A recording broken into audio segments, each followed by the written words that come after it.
The Select Committee to investigate the January 6th attack on the United States Capitol will be in order. Without objection, the chair is authorized to declare the committee in recess at any point. Pursuant to House Deposition Authority Regulation 10, the chair announces the committee's approval to release the deposition material presented during today's hearing. Good afternoon. At our last hearing, we told the story of a scheme driven by Donald Trump to pressure former Vice President Mike Pence to illegally overturn the election results. We showed that when the pressure campaign failed and Mike Pence fulfilled his constitutional obligation, Donald Trump turned a violent mob loose on him. We showed that the mob came within roughly 40 feet of the Vice President. Today, we'll show that what happened to Mike Pence wasn't an isolated part of Donald Trump's scheme to overturn the election. In fact, pressuring public servants into betraying their oaths was a fundamental part of the playbook. And a handful of election officials in several key states stood between Donald Trump and the upending of American democracy. As we begin today, it's important to remember when we count the votes for president, we count the votes state by state. For the most part, the candidates who win the popular vote in a state wins all the state's electoral college votes. And whoever wins a majority of the electoral college votes wins the presidency.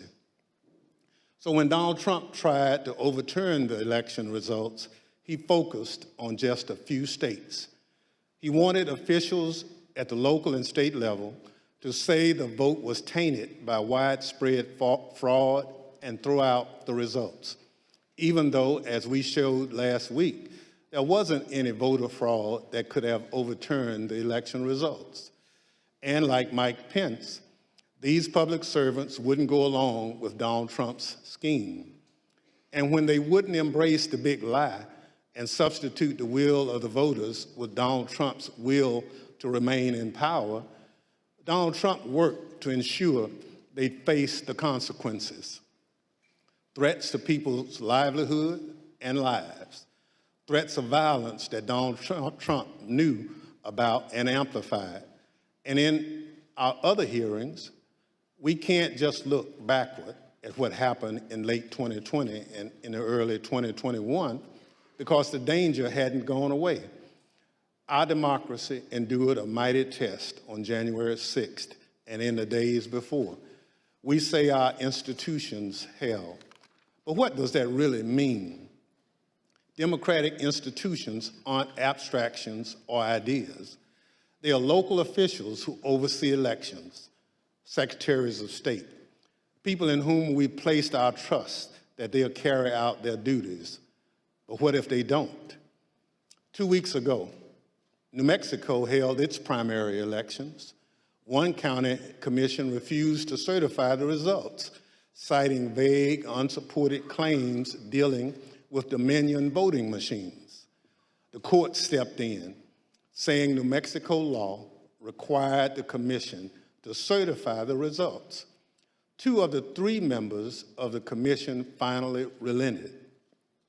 One still refused, saying his vote, quote, isn't based on any evidence, it's not based on any facts, it's only based on my gut feeling and my own intuition, and that's all I need. By the way, a few months ago, this county commissioner was found guilty of illegally entering the Capitol grounds on January 6th. This story reminds us of a few things. First, as we've shown in our previous hearings, claims that widespread voter fraud tainted the 2020 presidential election have always been a lie. Donald Trump knew they were a lie, and he kept amplifying them anyway. Everything we described today, the relentless, destructive pressure campaign on state and local officials, was all based on a lie. Donald Trump knew it, he did it anyway. Second, the lie hasn't gone away. It's corrupting our democratic institutions.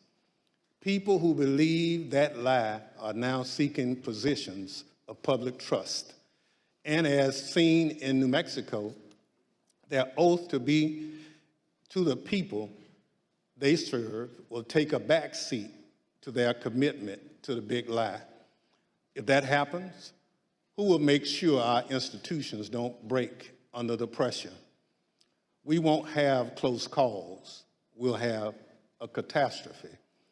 My distinguished colleague from California, Mr. Schiff, will present much of the Select Committee's finding on this matter.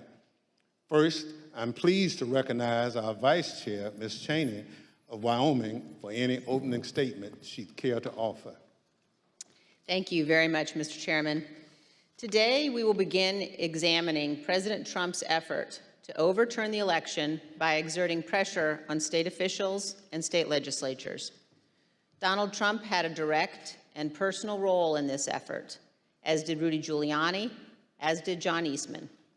In other words, the same people who were attempting to pressure Vice President Mike Pence to reject electoral votes illegally were also simultaneously working to reverse the outcome of the 2020 election at the state level. Each of these efforts to overturn the election is independently serious. Each deserves attention both by Congress and by our Department of Justice. But as a federal court has already indicated, these efforts were also part of a broader plan. And all of this was done in preparation for January 6th.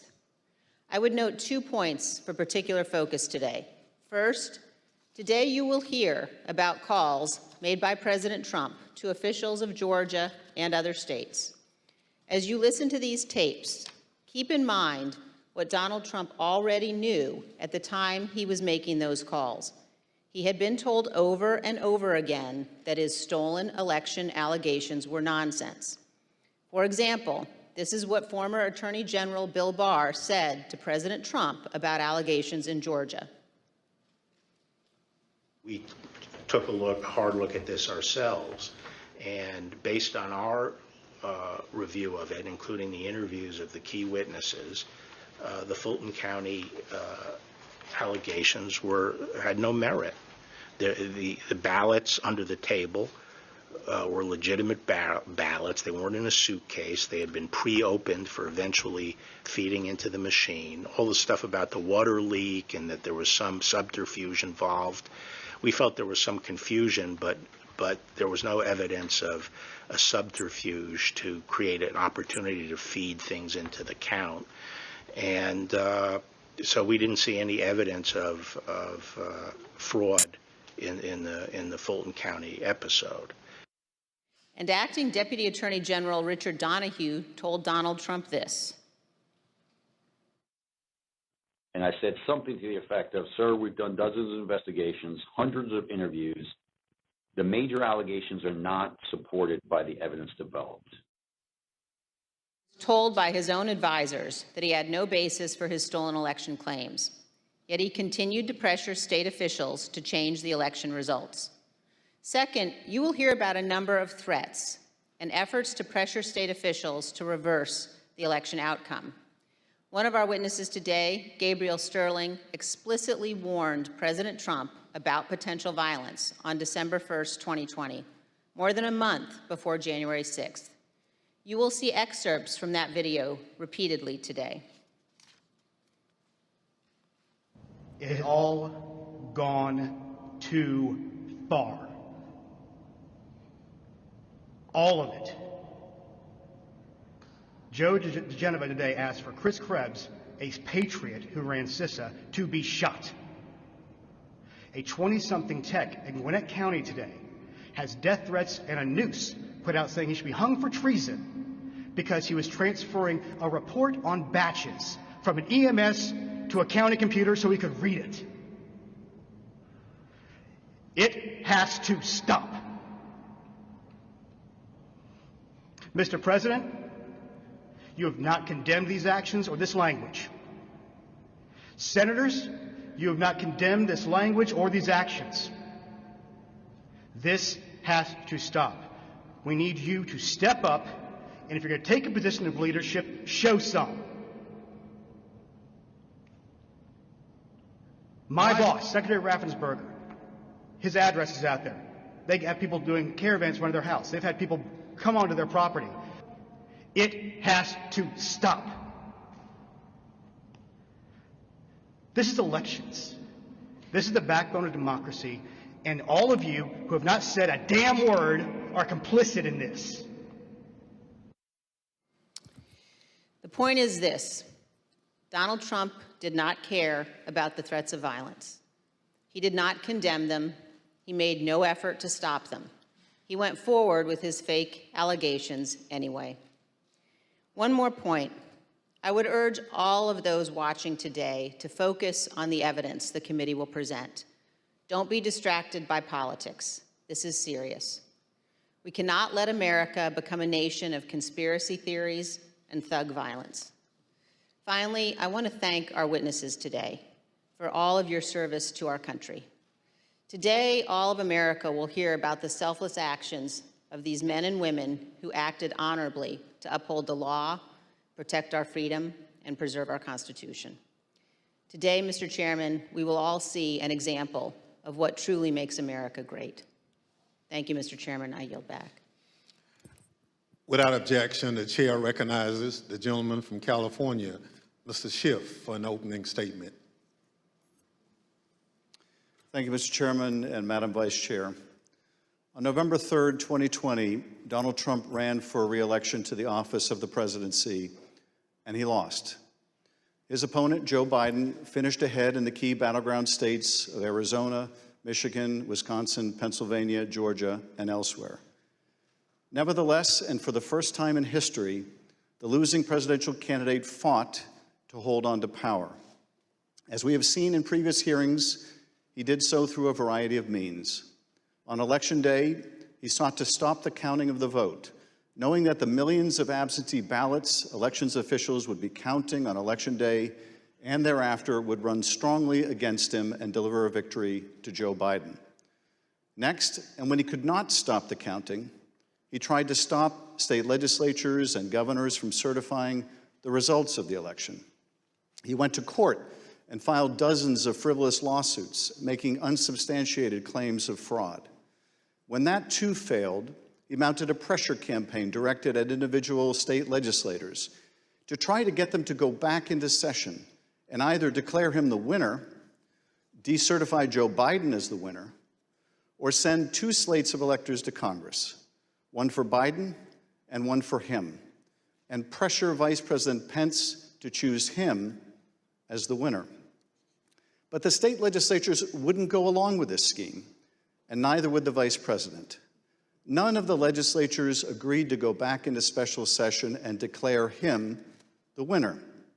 No legitimate state authority in the states Donald Trump lost would agree to appoint fake Trump electors and send them to Congress. But this didn't stop the Trump campaign either. They assembled groups of individuals in key battleground states and got them to call themselves electors, created phony certificates associated with these fake electors, and then transmitted these certificates to Washington and to the Congress to be counted during the joint session of Congress on January 6th. None of this worked. But according to Federal District Judge David Carter, former President Trump and others likely violated multiple federal laws by engaging in this scheme, including conspiracy to defraud the United States. You will hear evidence of the former president and his top advisors' direct involvement in key elements of this plot, or what Judge Carter called a coup in search of a legal theory. For as the judge explained, President Trump's pressure campaign to stop the electoral count did not end with Vice President Pence. It targeted every tier of federal and state elected officials. Convincing state legislatures, he said, to certify competing electors was essential to stop the count and ensure President Trump's reelection. As we have seen in our prior hearings, running through this scheme was a big lie that the election was plagued with massive fraud and somehow stolen.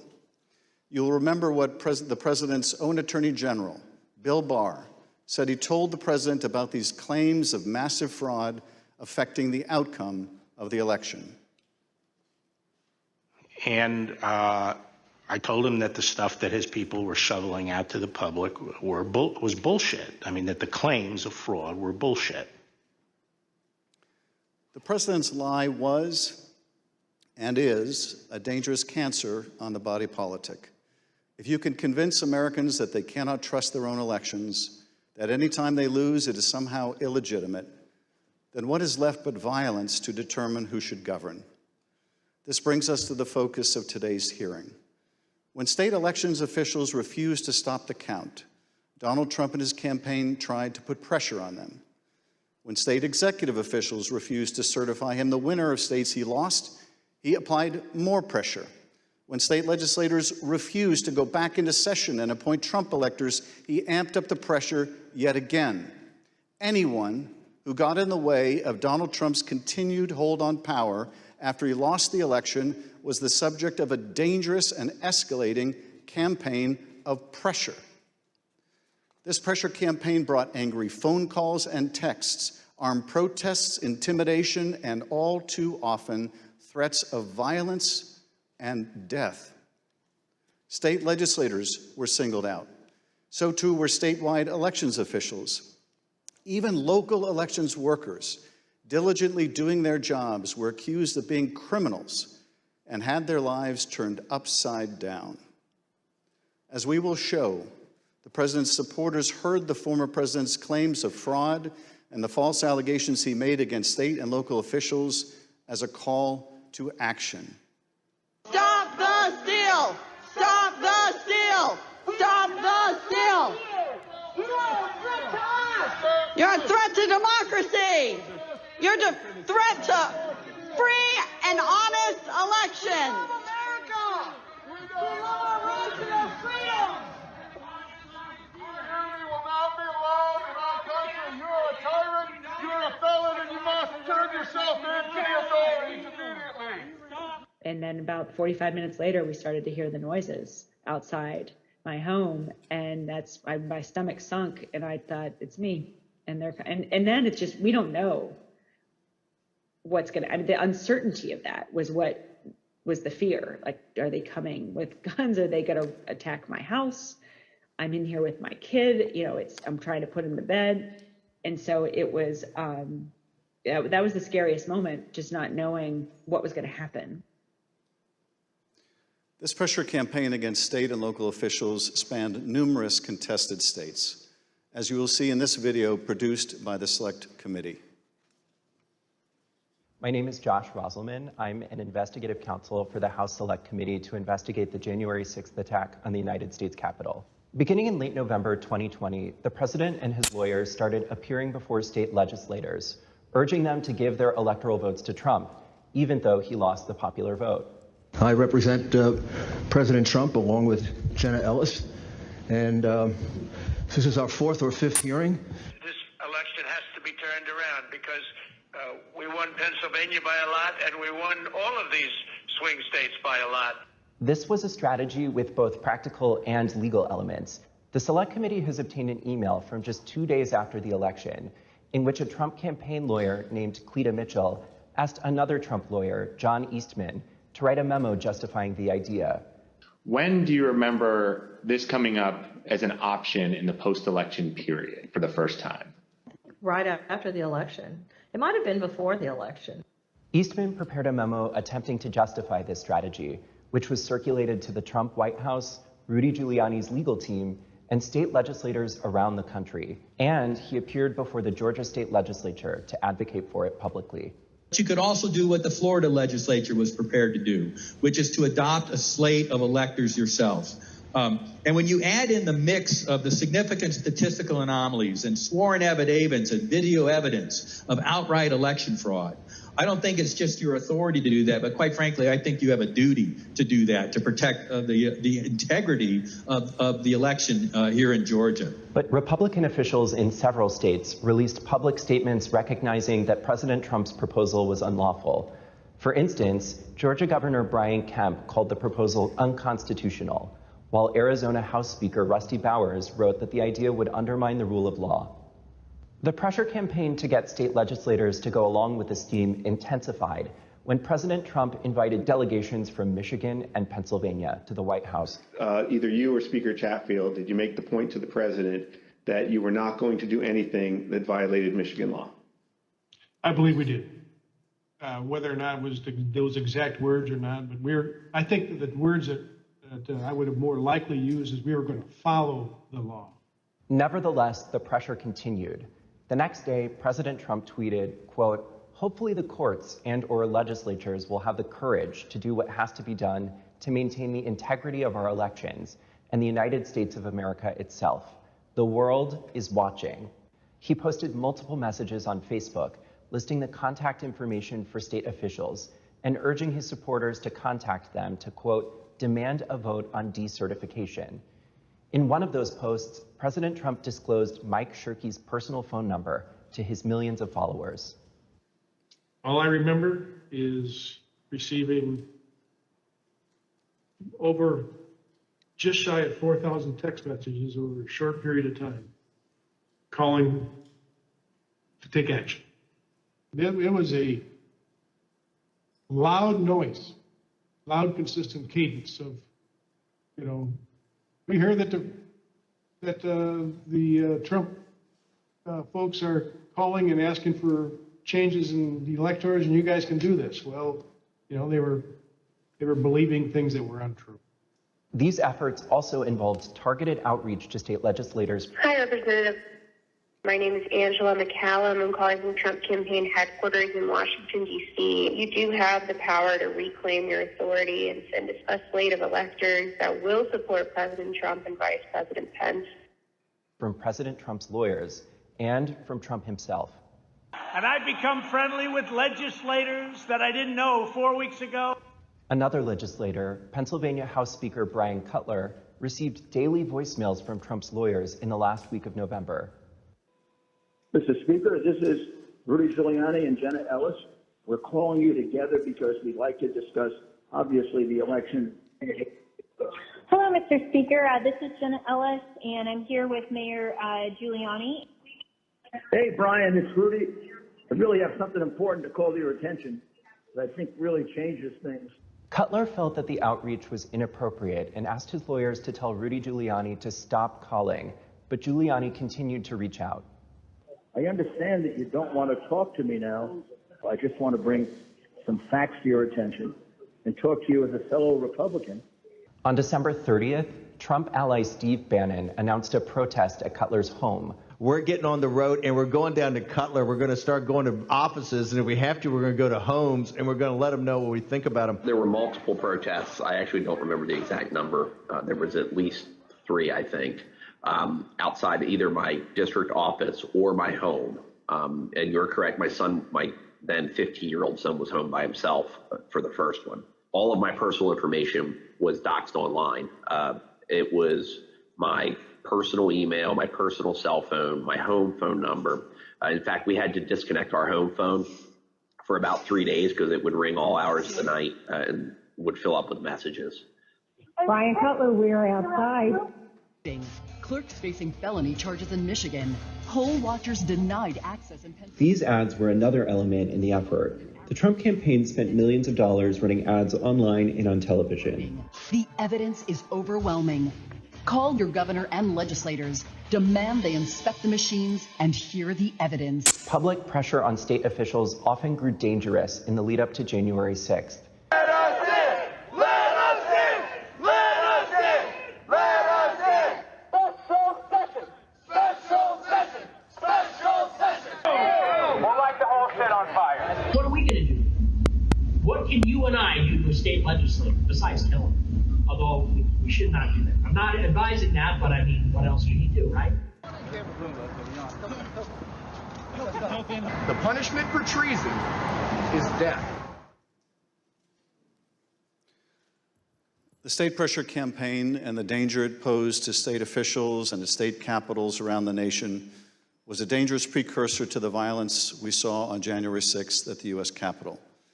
Today you will hear from Rusty Bowers, the Republican Speaker of the Arizona House of Representatives. He will tell us about his conversations with the President, with Rudy Giuliani and John Eastman, and what the President's team asked of him, and how his oath of office would not permit it. You will then hear from Brad Raffensperger, the Republican Secretary of State of Georgia, who Trump directed to, quote, find 11,780 votes that did not exist, but just the exact number of votes needed to overtake Joe Biden. You will also hear from Gabriel Sterling, the chief operating officer, his chief operating officer, about the spurious claims of fraud in the elections in Georgia, and who, responding to a cascading set of threats to his elections team, warned the president to stop, that someone was going to get killed. And you will hear from Wandrea Shea Moss, a former local elections worker in Fulton County, Georgia, about how all of the lies about the election impacted the lives of real people who administer our elections and still do. You will hear what they experienced when the most powerful man in the world, the President of the United States, sought to cling to power after being voted out of office by the American people. The system held, but barely. And the system held because people of courage, Republicans and Democrats, like the witnesses you will hear today, put their oath to the country and Constitution above any other consideration. They did their jobs, as we must do ours. Thank you, Mr. Chairman, and I yield back. I now welcome our first panel of witnesses. We're joined today by a distinguished legislator from Arizona, Rusty Bowers, who's a Republican Speaker of the Arizona House of Representatives. Mr. Bowers was first elected to the state legislature in 1993 and has served as Speaker since 2019. Welcome, Speaker Bowers. Brad Raffensperger is the 29th Secretary of State of Georgia, serving in this role since 2019. As an elected official and a Republican, Secretary Raffensperger is responsible for supervising elections in Georgia and maintaining the state's public records. Welcome, Mr. Secretary. Gabriel Sterling is the Chief Operating Officer in the Georgia Secretary of State's office. Mr. Sterling was the statewide voting systems implementation manager for the 2020 election in Georgia, responsible for leading the Secretary of State's response to the COVID pandemic and rolling out modernized voting equipment. I will swear in our witnesses. The witnesses will please stand and raise their right hand. Do you swear or affirm on the penalty of perjury that the testimony you're about to give is the truth, the whole truth, and nothing but the truth, so help you God? Thank you. Please be seated. Let the record reflect that the witnesses answered in the affirmative. Speaker Bowers, thank you for being with us today. You're the Speaker of the Arizona House and a self-described conservative Republican. You campaigned for President Trump and with him during the 2020 election. Is it fair to say that you wanted Donald Trump to win a second term in office? Please. Yes, sir. Thank you. And is it your understanding that President Biden was the winner of the popular vote in Arizona in 2020? Yes, sir. Thank you. Pursuant to Section 5C8 of House Resolution 503, the chair recognizes the gentleman from California, Mr. Schiff, for questions. Speaker Bowers, thank you for being with us today. Before we begin with the questions that I had prepared for you, I wanted to ask you about a statement that former President Trump issued, which I received just prior to the hearing. Have you had a chance to review that statement? My counsel called from Arizona and read it to me. Yes, sir. In that statement, I won't read it in its entirety. Former President Trump begins by calling you a rhino, Republican in name only. He then references a conversation in November 2020 in which he claims that you told him that the election was rigged and that he had won Arizona. To quote the former president, during the conversation, he told me the election was rigged and that I won Arizona, unquote.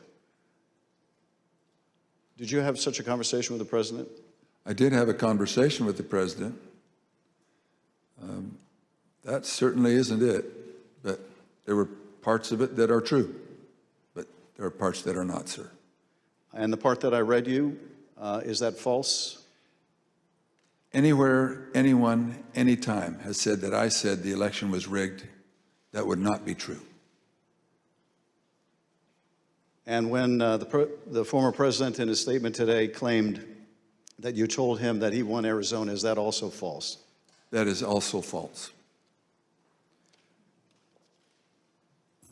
Mr. Bowers, I understand that after the election, and I don't know whether this is the conversation the former president is referring to, but after the election, you received a phone call from President Trump and Rudy Giuliani in which they discussed the result of the presidential election in Arizona.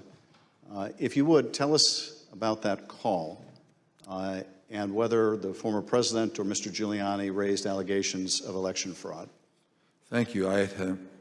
My wife and I had returned from attending our church meetings. It was on a Sunday, and we were still in the driveway, and I had received a call from a colleague telling me that the White House was trying to get in touch with her and I, and that she said, please, if you get a call, let's try to take this together.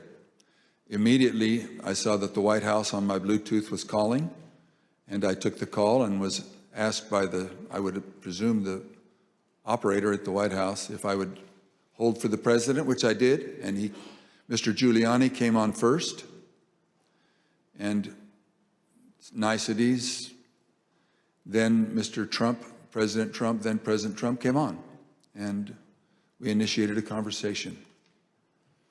During that conversation, did you ask Mr. Giuliani for proof of these allegations of fraud that he was making? On multiple occasions, yes. And when you asked him for evidence of this fraud, what did he say? He said that they did have proof, and I asked him, do you have names? For example, we have 200,000 illegal immigrants, some large number, 5,000 or 6,000 dead people, etc. And I said, do you have their names? Yes. Will you give them to me? Yes. The president interrupted and said, give the man what he needs, Rudy. He said, I will. And that happened on at least 2 occasions, that interchange in the conversation. So Mr. Giuliani was claiming in the call that there were hundreds of thousands of undocumented people and thousands of dead people who had purportedly voted in the election? Yes. And you asked him for evidence of that? I did. And did you ever receive from him that evidence either during the call, after the call, or to this day? Never. What was the ask during this call? He was making these allegations of fraud, but he had something or a couple things that they wanted you to do. What were those? The ones I remember were first that we would hold, that I would allow an official committee at the Capitol so that they could hear this evidence and that we could take action thereafter. And I refused.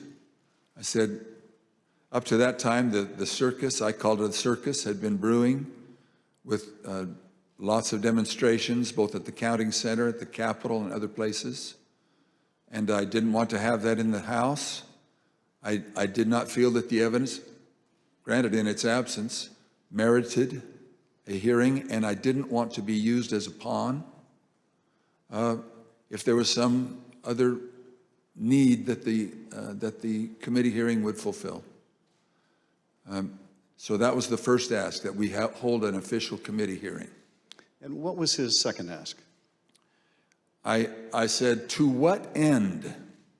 To what end the hearing? He said, well, we have heard by an official high up in the Republican legislature that there is a legal theory or a legal ability in Arizona that you can remove the electors of President Biden and replace them. And we would like to have the legitimate opportunity through the committee to come to that end and remove that. And I said, that's something that's totally new to me. I've never heard of any such thing.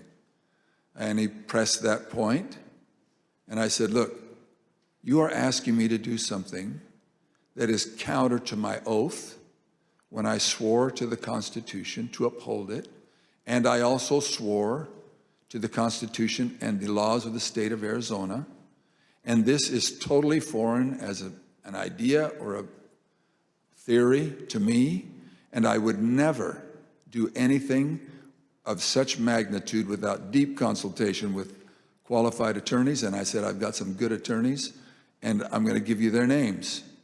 But you are asking me to do something against my oath, and I will not break my oath. And I think that was up to that point. During the conversation, and you heard, I think, when we played a snippet of Mr. Giuliani calling other state legislators and saying that he was calling us essentially a fellow Republican, did he make a similar appeal to you or bring up the fact that you shared a similar party? Whether it was in that call or in a later meeting, he did bring that up more than once. And how would he bring that up? He would say, aren't we all Republicans here? I would think we would get a better reception. I mean, I would think you would listen a little more open to my suggestions, that we're all Republicans. And this evidence that you asked him for that would justify this extraordinary step, I think you said they never produced. Why did you feel, either in the absence of that evidence or with it, what they were asking you to do would violate your oath to the Constitution? First of all, when the people, and in Arizona, I believe it's some 40 plus years earlier, the legislature had established the manner of electing our officials, or the electors for the presidential race. Once it was given to the people, as in Bush v. Gore, illustrated by the Supreme Court, it becomes a fundamental right of the people. So as far as I was concerned, for someone to ask me in the, I would call it a paucity, there was no evidence being presented of any strength.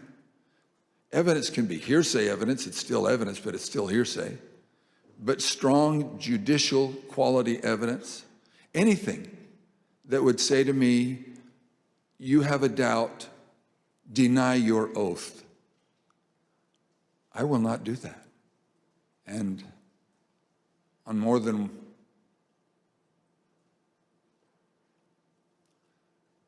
one occasion throughout all this, that has been brought up, and it is a tenet of my faith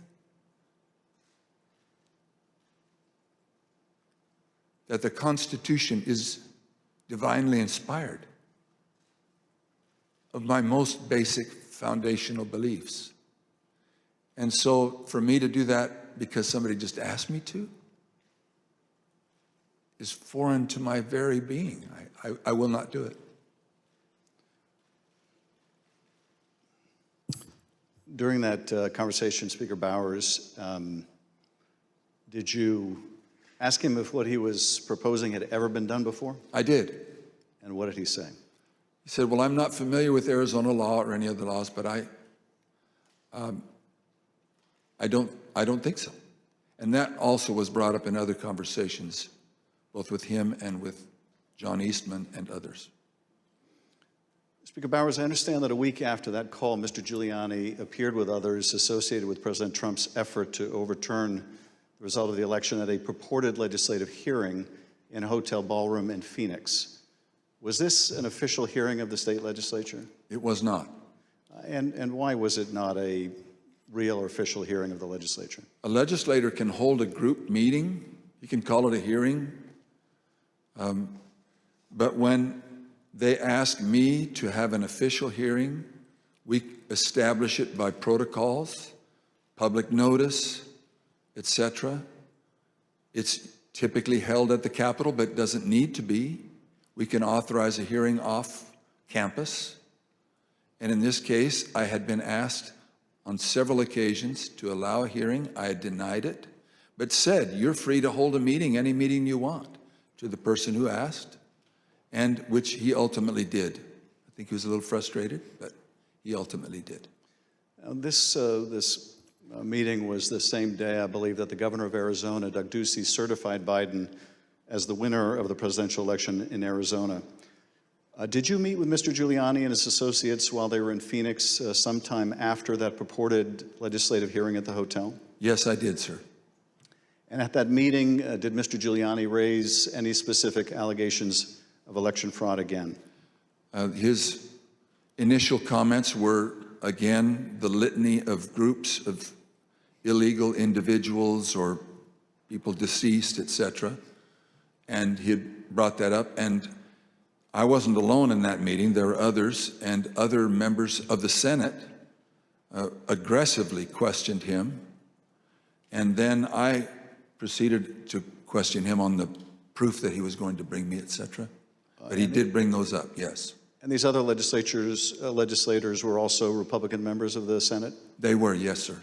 And did they also press him for proof of these allegations? They pressed him very strongly. Two of them especially, very strongly. And at some point, did Mr. Giuliani ask one of the other attorneys on his team to help him out with the evidence? He did. He asked Jenna Ellis, who was sitting to his right. One thing was that it was more to the point of, was there sufficient evidence or action that we could justify the recalling of the electors? But at that part of the conversation, I know he referred to someone else. But he did ask, do we have the proof, to Jenna, Miss Ellis? And she said, yes. And I said, I want the names. Do you have the names? Yes. Do you have how they voted?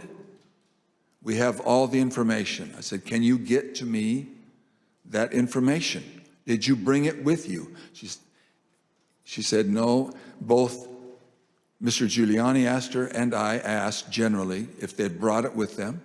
She said, no, it's not with me, but we can get it to you. And I said, then you didn't bring me the evidence, which was repeated in different iterations for some period of time. At some point, did one of them make a comment that they didn't have evidence, but they had a lot of theories? That was Mr. Giuliani. And what exactly did he say, and how did that come up? My recollection, he said, we've got lots of theories, we just don't have the evidence. And I don't know if that was a gaffe, or maybe he didn't think through what he said, but both myself and others in my group, the three in my group and my council, both remembered that specifically, and afterwards we kind of laughed about it. And you know, getting back to the ask in that phone call that preceded this meeting, he wanted you to have the legislature dismiss the Biden electors and replace them with Trump electors on the basis of these theories of fraud? He did not say it in those exact words, but he did say that Arizona law, according to what he understood, that would be allowed, and that we needed to come into session to take care of that, which initiated a discussion about, again, what I can legally and not legally do, and I can't go into session in Arizona unilaterally or on my sole prerogative. In this meeting or at any other later time, did anyone provide you with evidence of election fraud sufficient to affect the outcome of the presidential election in Arizona? No one provided me ever such evidence. The Select Committee has uncovered evidence in the course of our investigation that at Stop the Steal protests at state capitals across the country, there were individuals with ties to the groups or parties involved in the January 6th attack on the U.S. Capitol. One of those incursions took place in the Arizona House of Representatives building, as you can see in this footage.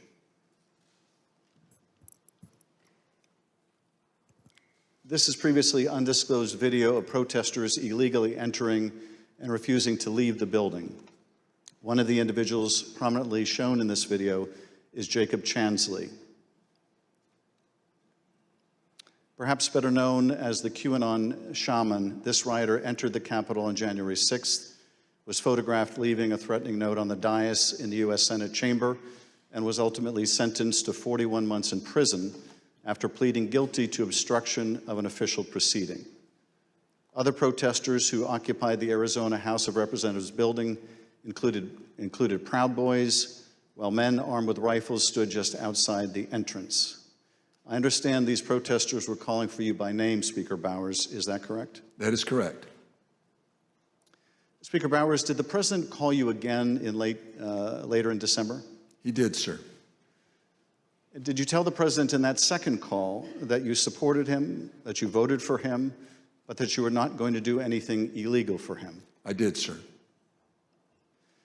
Nevertheless, his lawyer, John Eastman, called you some days later on June 4th, 2021, and he did have a very specific ask that would have required you to do just what you had already told the president you wouldn't do, something that would violate your oath.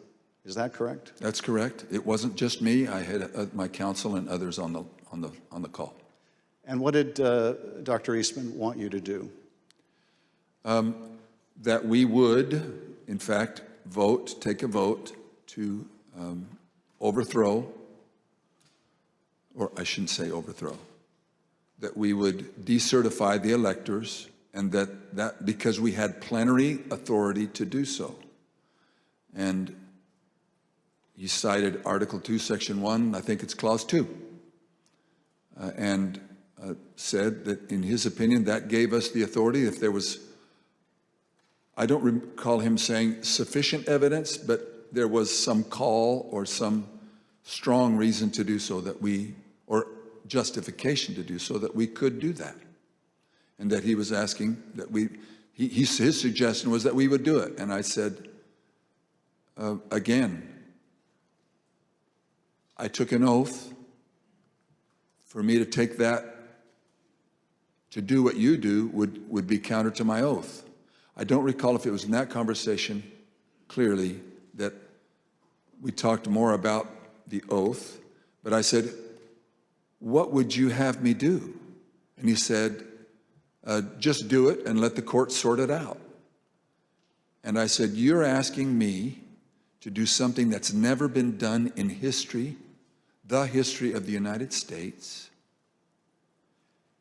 and I'm going to put my state through that without sufficient proof, and that's going to be good enough with me? That I would put us through that, my state, that I swore to uphold both in Constitution and in law? No, sir. He said, well, that's my suggestion would be just do it and let the courts figure it all out. And he didn't use that exact phrase, but that was what his meaning was, and I declined, and I believe that was close to the end of our phone call. And again, this took place after you had recently spoken with President Trump and told him that you wouldn't do anything illegal for him. Is that right? It wasn't days after. Obviously, it was days after, but a few days had gone by. But you had told President Trump you would not do anything illegal for him. I did, both times. And you told Dr. Eastman that you did not believe there was legal support to justify what he was asking, but he still wanted you to do it and effectively let the courts work it out? I've been warned, don't say things you think, maybe he said, but I do remember him saying that the authority of the legislature was plenary and that you can do it. I said, then you should know that I can't even call the legislature into session without a 2/3 majority vote. We're only 30 plus 1. There's no way that could happen. But in your view, what he was asking you to do would have violated your oath to the Constitution, both the United States Constitution and the Constitution of the state of Arizona? Yes, sir. Did you also receive a call from U.S. Representative Andy Biggs of Arizona on the morning of January 6th? I did. And what did Mr. Biggs ask you to do? I believe that was the day that the vote was occurring to each state to have certification, or to declare the certification of the electors. And he asked if I would sign on both to a letter that had been sent from my state and or that I would support the decertification of the electors, and I said I would not. Mr. Speaker, on December 4th, 2020, shortly after your meeting with Rudy Giuliani and other allies of President Trump, you released a statement publicly addressing, quote, calls for the legislature to overturn the 2020 certified election results. The statement is very straightforward in explaining the, quote, breathtaking request, unquote, made by representatives of President Trump. Quote, that the Arizona legislature overturn the certified results of last month's election and deliver the state's electoral college votes to President Trump, unquote. Why did you believe, as you wrote in this statement, that the rule of law forbid you from doing what President Trump and his allies wanted you to do? Representative, I'm sorry, I should be saying, Mr. Chairman, Representative Schiff. There's two sides to the answer. One is, what am I allowed to do, and what am I forbidden to do? We have no legal pathway, both in state law nor to my knowledge in federal law, for us to execute such a request. And I am not allowed to walk or act beyond my authority. If I'm not specifically authorized as a legislator, as a legislature, then I cannot act to the point of calling us into session. Some say that just a few legislators have plenary authority, and that has come as part of all of this discussion, I'll call it. But so to not have authority and be forbidden to act beyond my authority on both counts, I am not authorized to take such action, and that would deny my oath. In your statement, you included excerpts from President Ronald Reagan's inaugural address in 1981. The newly inaugurated president told the country, quote, the orderly transfer of authority as called for in the Constitution routinely takes place as it has for almost 2 centuries, and few of us stop to think how unique we really are. In the eyes of many in the world, this every 4-year ceremony we accept as normal is nothing less than a miracle. Tell us, if you would, Mr. Speaker, why did you include President Reagan's words in your public statement? Mr. Chairman, Representative Schiff, because I have a lot of admiration for Ronald Reagan. I've had the opportunity of going through his home with one other person and walking through, and I have a lot of admiration for him. When he pointed out, which is, I have lived in other country for a period of time and have visited a few countries, and during election times, the fact that we allow an election, support an election, and stand behind the election, even in the past when there have been serious questions about the election, and then move on without disturbance and with acceptance that we choose to follow the outcome of the will of the people. That will, it means a lot to me, and I know it meant a lot to him, and so we included that.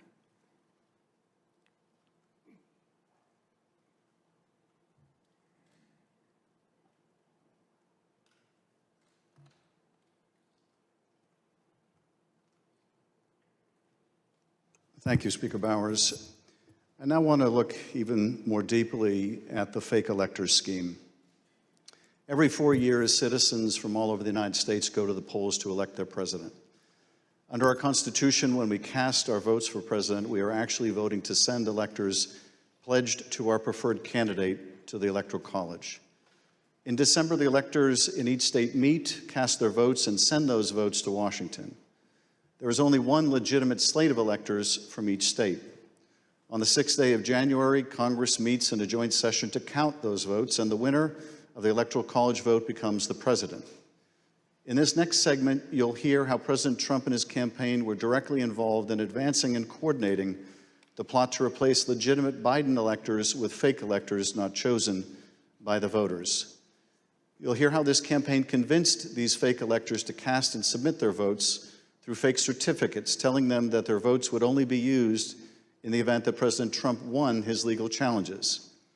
Yet when the president lost those legal challenges, when courts rejected them as frivolous and without merit, the fake elector scheme continued. At this point, President Trump's own lawyers, so-called Team Normal, walked away rather than participate in the plan. And his own White House counsel's office said that the plan was not legally sound.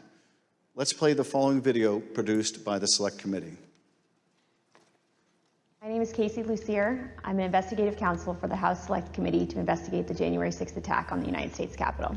On November 18th, a lawyer working with the Trump campaign named Kenneth Cheesebro wrote a memo arguing that the Trump campaign should organize its own electors in the swing states that President Trump had lost.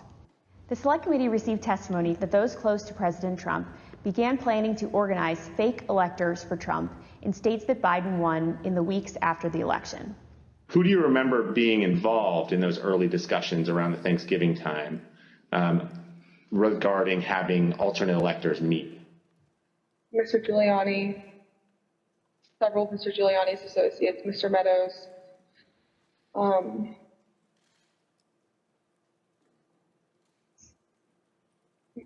members of Congress, although it's difficult to distinguish if the members I'm thinking of were involved during Thanksgiving or if they were involved as we progressed through December. At the president's direct request, the RNC assisted the campaign in coordinating this effort. What did the president say when he called you? Essentially, he turned the call over to Mr. Eastman, who then proceeded to talk about the importance of the RNC helping the campaign gather these contingent electors in case any of the legal challenges that were ongoing changed the result of any of the states. I think more just helping them reach out and assemble them. But my understanding is the campaign did take the lead, and we just were helping them in that role. As President Trump and his supporters continued to lose lawsuits, some campaign lawyers became convinced that convening electors in states that Trump lost was no longer appropriate. I just remember I either replied or called somebody saying, unless we have litigation pending that's like in these states, like, I don't think this is appropriate, or, this isn't the right thing to do. I don't remember how I phrased it, but and I got into a little bit of a back and forth, and I think it was with Ken Cheesebro, where I said, all right, you just get after it. Like, I'm out. At that point, I had Josh Finley email Mr. Chesbro politely to say, this is your task. You are responsible for the Electoral College issues moving forward. And this was my way of taking that responsibility to zero. The committee learned the White House counsel's office also felt the plan was potentially illegal. And so, to be clear, did you hear the White House counsel's office say that this plan to have alternate electors meet and cast votes for Donald Trump in states that he had lost was not legally sound? Yes, sir. And who was present for that meeting that you remember? It was in our office. It was Mr. Meadows, Mr. Giuliani, and a few of Mr. Giuliani's associates. The Select Committee interviewed several of the individual fake electors, as well as Trump campaign staff who helped organize the effort. We were just, kind of useful idiots or rubes at that point. A strong part of me really feels that it's just kind of as the road continued and as that was failure, that got formulated as what do we have on the table? Let's just do it. And now, after what we've told you today about the Select Committee's investigation about the conclusion of the professional lawyers on the campaign staff, Justin Clark, Matt Morgan, and Josh Finley, about their unwillingness to participate in the convening of these electors, how does that contribute to your understanding of these issues? I'm angry.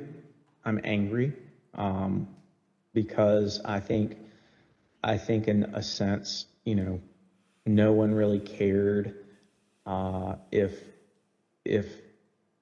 people were potentially putting themselves in jeopardy. Would you have not wanted to participate in this any further as well? I absolutely would not have had I know that the three main lawyers for the campaign that I've spoken to in the past and were leading up were not on board. Yeah. I was told that these would only count if a court ruled in our favor. So that would have been using our electors, it would have been using our electors in ways that we weren't told about, and we wouldn't have supported. Documents obtained by the Select Committee indicate that instructions were given to the electors in several states that they needed to cast their ballots in complete secrecy. Because this scheme involved fake electors, those participating in certain states had no way to comply with state election laws, like where the electors were supposed to meet. One group of fake electors even considered hiding overnight to ensure that they could access the state capitol, as required in Michigan. Did Mr. Norton say who he was working with at all on this effort to have electors meet? He said he was working with the president's campaign. He told me that the Michigan Republican electors were planning to meet in the Capitol and hide overnight so that they could fulfill the role of casting their vote in per law in the Michigan chambers. And I told him in no uncertain terms that that was insane and inappropriate. In one state, the fake electors even asked for a promise that the campaign would pay their legal fees if they got sued or charged with a crime. Ultimately, fake electors did meet on December 14th, 2020 in Arizona, Georgia, Michigan, Pennsylvania, New Mexico, Nevada, and Wisconsin. At the request of the Trump campaign, the electors from these battleground states signed documents falsely asserting that they were the, quote, duly elected electors from their state, and submitted them to the National Archives and to Vice President Pence in his capacity as President of the Senate. Here is what some of the fake elector certificates look like as compared to the real ones. But these ballots had no legal effect. In an email produced to the Select Committee, Dr. Eastman told a Trump campaign representative that it did not matter that the electors had not been approved by a state authority. Quote, the fact that we have multiple slates of electors demonstrates the uncertainty of either. That should be enough. He urged that Pence act boldly and be challenged. Documents produced to the Select Committee show that the Trump campaign took steps to ensure that the physical copies of the fake electors' electoral votes from 2 states were delivered to Washington for January 6th. Text messages exchanged between Republican Party officials in Wisconsin show that on January 4th, the Trump campaign asked for someone to fly their fake electors' documents to Washington. A staffer for Wisconsin Senator Ron Johnson texted a staffer for Vice President Pence just minutes before the beginning of the joint session. This staffer stated that Senator Johnson wished to hand-deliver to the vice president the fake electors' votes from Michigan and Wisconsin. The vice president's aide unambiguously instructed them not to deliver the fake votes to the vice president. Even though the fake elector slates were transmitted to Congress and the executive branch, the vice president held firm in his position that his role was to count lawfully submitted electoral votes. Joseph R. Biden Jr. of the state of Delaware has received 306 votes. Donald J. Trump of the state of Florida has received 232 votes.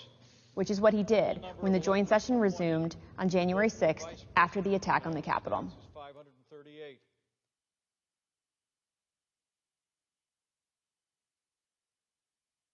What we just heard in that video was an aide to the White House Chief of Staff telling this committee that the White House counsel's office felt that this fake electors plan was not legally sound. Nevertheless, the Trump campaign went forward with the scheme anyway. Speaker Bowers, were you aware that fake electors had met in Phoenix on December 14th and purported to cast electoral votes for President Trump? I was not. When you learned that these electors had met and sent their electoral votes to Washington, what did you think? Well, I thought of the book, The Gang That Couldn't Shoot Straight. And I just thought, this is a tragic parody. Mr. Bowers, I understand that as you flew from Phoenix to Washington yesterday, you reflected upon some passages from a personal journal that you were keeping in December 2020 while all of this was taking place. With your permission, I'm wondering if you would be willing to share one passage in particular with us. Thank you very much. It is painful to have friends who have been such a help to me turn on me with such rancor. I may, in the eyes of men, not hold correct opinions or act according to their vision or convictions, but I do not take this current situation in a light manner, a fearful manner, or a vengeful manner. I do not want to be a winner by cheating. I will not play with laws I swore allegiance to, with any contrived desire towards deflection of my deep foundational desire to follow God's will as I believe He led my conscience to embrace. How else will I ever approach Him in the wilderness of life, knowing that I ask this guidance only to show myself a coward in defending the course He let me take. He led me to take. Thank you, Mr. Speaker. Those are powerful words. I understand that taking the courageous positions that you did following the 2020 election in defense of the rule of law and protecting the voters of Arizona resulted in you and your family being subjected to protests and terrible threats. Can you tell us how this impacted you and your family? Well, as others in the videos have mentioned, we received, my secretaries would say, in excess of 20,000 emails and tens of thousands of voicemails and texts, which saturated our offices and we were unable to work, or at least communicate. But at home, up till even recently, it is the new pattern or a pattern in our lives to worry what will happen on Saturdays, because we have various groups come by and they have had video panel trucks with videos of me proclaiming me to be a pedophile and a pervert and a corrupt and politician, and blaring loudspeakers in my neighborhood and leaving literature both on my property, but arguing and threatening with neighbors and with myself. I don't know if I should name groups, but there was one gentleman that had the 3 bars on his chest, and he had a pistol and was threatening my neighbor, not with the pistol, but just vocally. When I saw the gun, I knew I had to get close. And at the same time, on some of these, we had a daughter who was gravely ill, who was upset by what was happening outside. And my wife, that was a valiant person, very, very strong, quiet, very strong woman.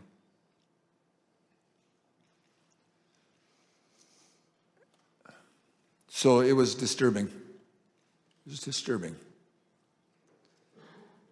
Mr. Speaker, I want to thank you for your service to the state of Arizona and to the country. Mr. Chairman, at this point, I think it'd be appropriate to take a short recess. Accordingly, I reserve the balance of my time.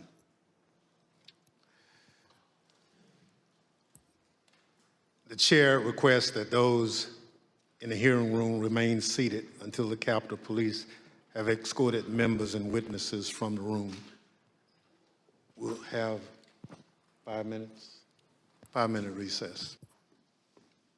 The committee will be in order. President Trump's pressure campaign against state officials existed in all the key battleground states that he lost, but the former president had a particular obsession with Georgia. Here is the president on the afternoon of January 6th, after his own attorney general warned him that the claims you are about to hear are patently false. They should find those votes. They should absolutely find that. Just over 11,000 votes, that's all we need. They defrauded us out of a win in Georgia, and we're not going to forget it. So the state of Georgia is where we will turn our attention to next. I want to emphasize that our investigation into these issues is still ongoing. As I stated in our last hearing, if you have relevant information or documentary evidence to share with the Select Committee, we welcome your cooperation. But we will share some of our findings with you today. Secretary Raffensperger, thank you for being here today. You've been a public servant in Georgia since 2015, serving first as a member of the Georgia House of Representatives, and then since January 2019 as Georgia's Secretary of State. As a self-described conservative Republican, is it fair to say that you wanted President Trump to win the 2020 election? Yes, it is. Mr. Secretary, many witnesses have told the Select Committee that Election Day, November 3rd, 2020, was a largely uneventful day in their home states. In spite of the challenges of conducting an election during a pandemic, you wrote in the Washington Post that the election was, quote, successful. Tell us, what was your impression of how Election Day had proceeded in Georgia? On Election Day in November, our election went remarkably smooth. In fact, we meet at the GEMA headquarters. That's the Georgia Energy Emergency Management Association meeting location, but we were following wait times in line. In the afternoon, our average wait time was 3 minutes statewide that we were recording for various precincts, and it actually got down to 2 minutes. And at the end of the day, we felt that we had a successful election from the standpoint of the administration and the operation of the election. Thank you. The chair recognizes the gentleman from California, Mr. Schiff. Thank you, Mr. Chairman. Secretary Raffensperger, did Joe Biden win the 2020 presidential election in Georgia, and by what margin? President Biden carried the state of Georgia by approximately 12,000 votes. And Mr. Secretary, as I understand it, your office took several steps to ensure the accuracy of the vote count in Georgia, reviewing the vote count in at least 3 different ways. These steps included a machine recount, a forensic audit, and a full hand recount of every one of the 5 million ballots cast. Did these efforts, including a recount of literally every ballot cast in the state of Georgia, confirm the result? Yes, they did. We counted the ballots where the first tabulation would be scanned. Then when we did our 100% hand audit of the all 5 million ballots in the state of Georgia, all cast in place, all absentee ballots, they were all hand recounted, and they came remarkably close to the first count. And then upon the election being certified, President Trump, because he was within 0.5%, could ask for a recount. And then we recounted them again through the scanners, and we got remarkably the same count. 3 counts, all remarkably close, which showed that President Trump did come up short. Nevertheless, as you will see, the president and his allies began making numerous false allegations of voter fraud, false allegations that you and Mr. Sterling, among others, had to address. Mr. Sterling, thank you also for being here today. Following the 2020 election, in addition to your normal duties, I understand that you became a spokesperson to try to combat disinformation about the election and the danger it was creating for elections officials, among others. In a December 1 press conference, you addressed some of your remarks directly to President Trump. Let's take a look at what you said that day. Mr. President, it looks like you likely lost the state of Georgia. We're investigating. There's always a possibility. I get it. And you have the rights to go through the courts. What you don't have the ability to do, and you need to step up and say this, is stop inspiring people to commit potential acts of violence. Someone's going to get hurt. Someone's going to get shot. Someone's going to get killed. And it's not right. It's not right. Mr. Sterling, what prompted you to make these remarks? Mr. Schiff, we had a previously scheduled press conference that day, as we were in the habit of doing, trying to be as transparent as we could about the election and the counts going on. A little after lunch that day, lunchtime, I received a call from the project manager from Dominion Voting Systems, who was oddly, audibly shaken. She's not the kind of person I would assume would be that way. She has a master's from MIT, a graduate of the Naval Academy, and was very much on the ball and pretty unflappable. And she informed me about a young contractor they had who had been receiving threats from a video had been posted by some QAnon supporters. And at that point, we had been been steeping in this kind of stuff. So it was around us all the time. So I didn't take note of it more than adding to the pile of other stuff we were having to deal with. And I did pull up Twitter, and I scrolled through it, and I saw the young man's name. It was a particular tweet that, for lack of a better word, was a straw that broke the camel's back. Had the young man's name. It was a very unique name. I believe he was a first-generation American. And it said, had his name, "You committed treason. May God have mercy on your soul," with a slowly twisting gif of a noose. And for lack of a better word, I lost it. I just got irate. My boss was with me at the time, the Deputy Secretary, Jordan Fuchs, and she could tell that I was angry. I tend to turn red from here up when that happens, and that happened at that time. And she called Secretary Raffensperger to say, "We're seeing these kind of threats, and Gabe thinks we need to say something about it." And the Secretary said yes, and that's what prompted me to do what I did. I lost my temper, but it seemed necessary at the time because it was just getting worse. And I could not tell you why that particular one was the one that put me over the edge, but it did. Now, after you made this plea to the president, did Donald Trump urge his supporters to avoid the use of violence? Not to my knowledge. Now, as we know, the president was aware of your speech because he tweeted about it later that day. Let's take a look at what the president said. In the tweet, Donald Trump claims that there was, quote, "massive voter fraud in Georgia." Mr. Sterling, that was just plain false, wasn't it? Yes, sir.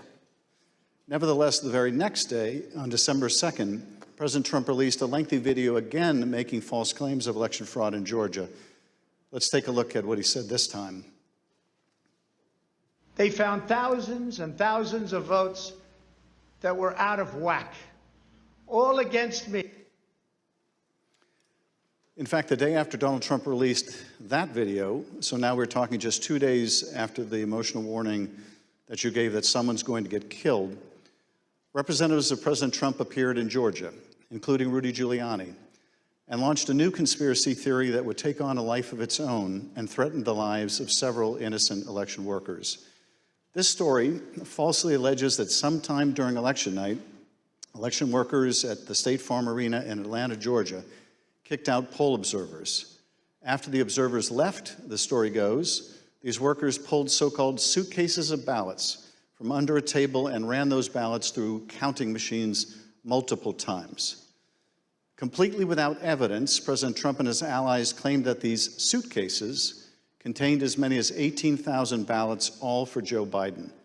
None of this was true.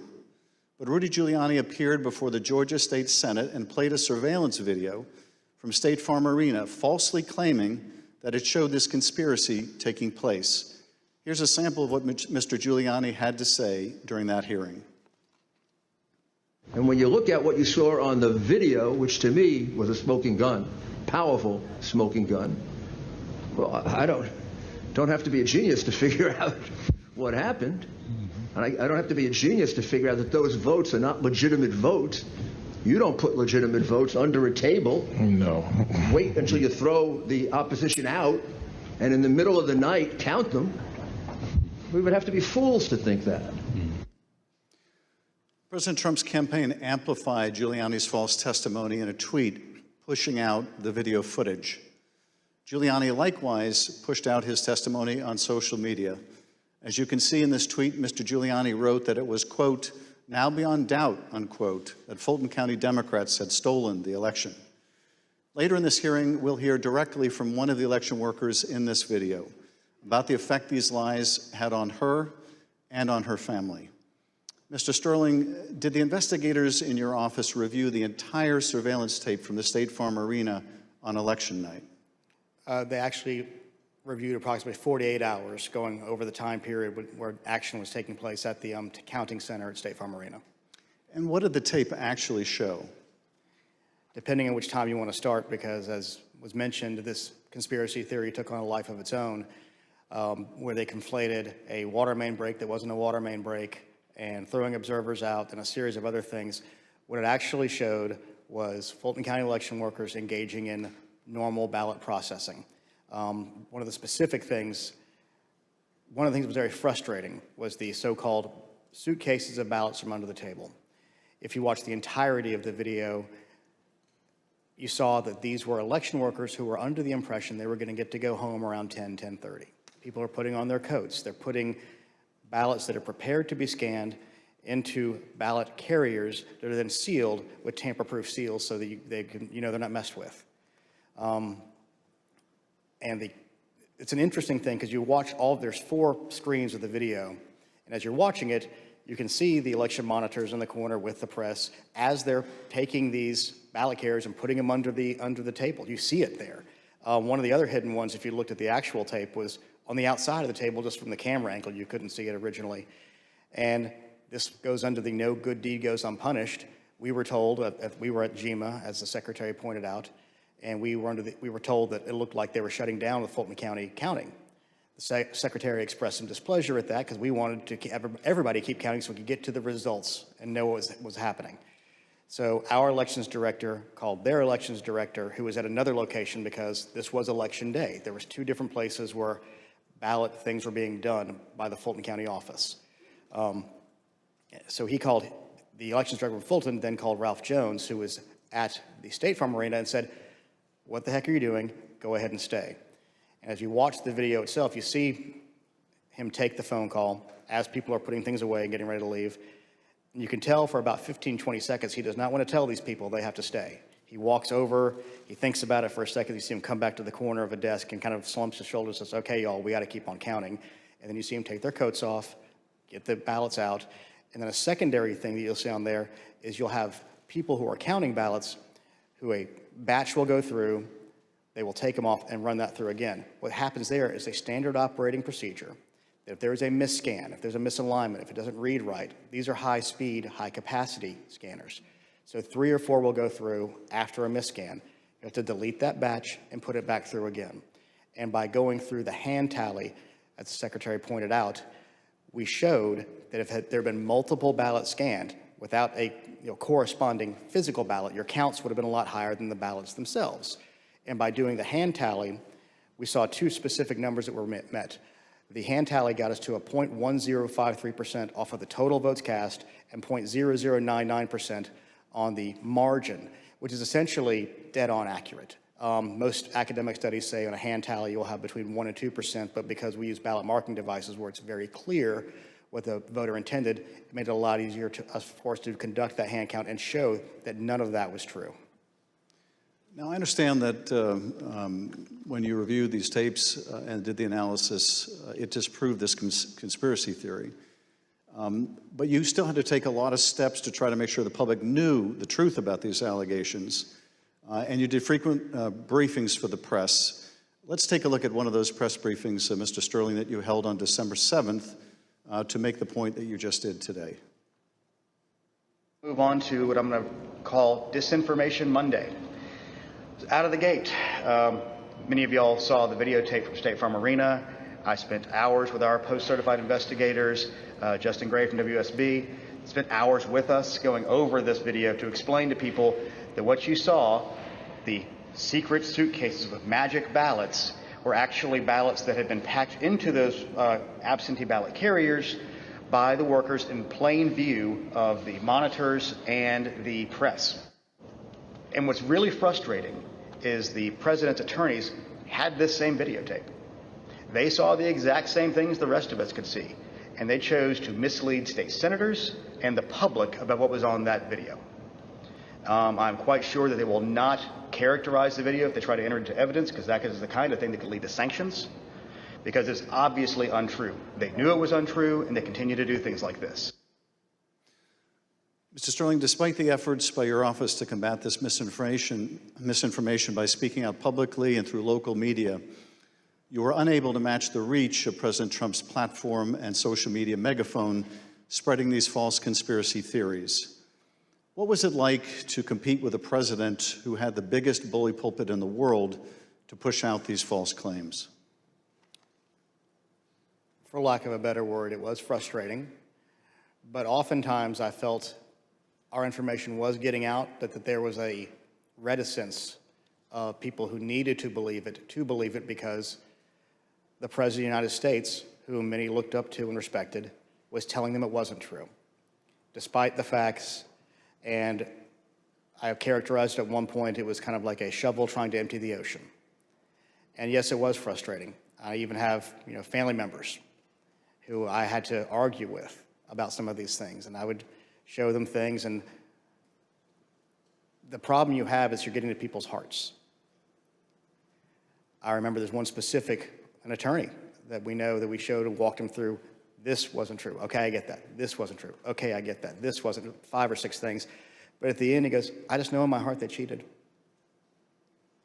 That's just, and so once you get past the heart, the facts don't matter as much. And our job, from our point of view, is to get the facts out, do our job, tell the truth, follow the Constitution, follow the law, and defend the institutions, and the institutions held.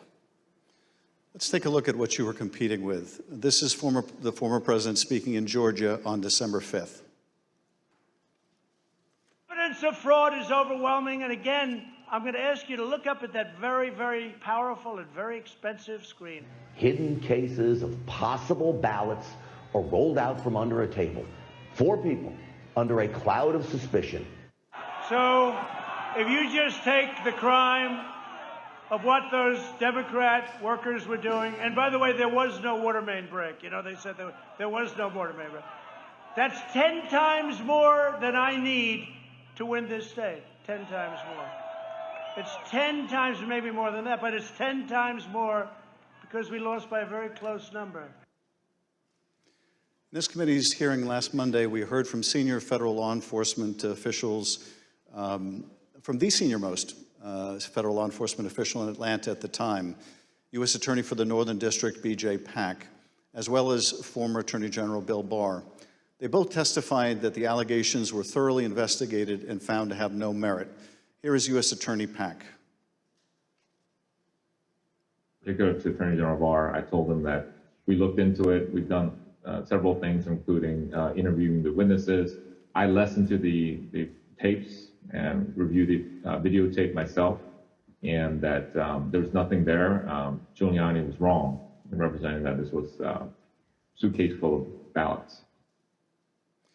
And here's what Attorney General Bill Barr had to say about the same allegations.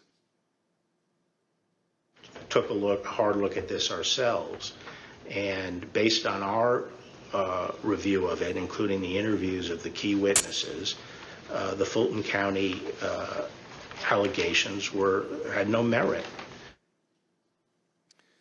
We also have testimony from senior Department of Justice officials establishing that they specifically told President Trump that these allegations had been thoroughly investigated and were completely without merit. Here's Acting Deputy Attorney General Richard Donoghue describing a phone conversation in which he specifically told President Trump that these allegations were false.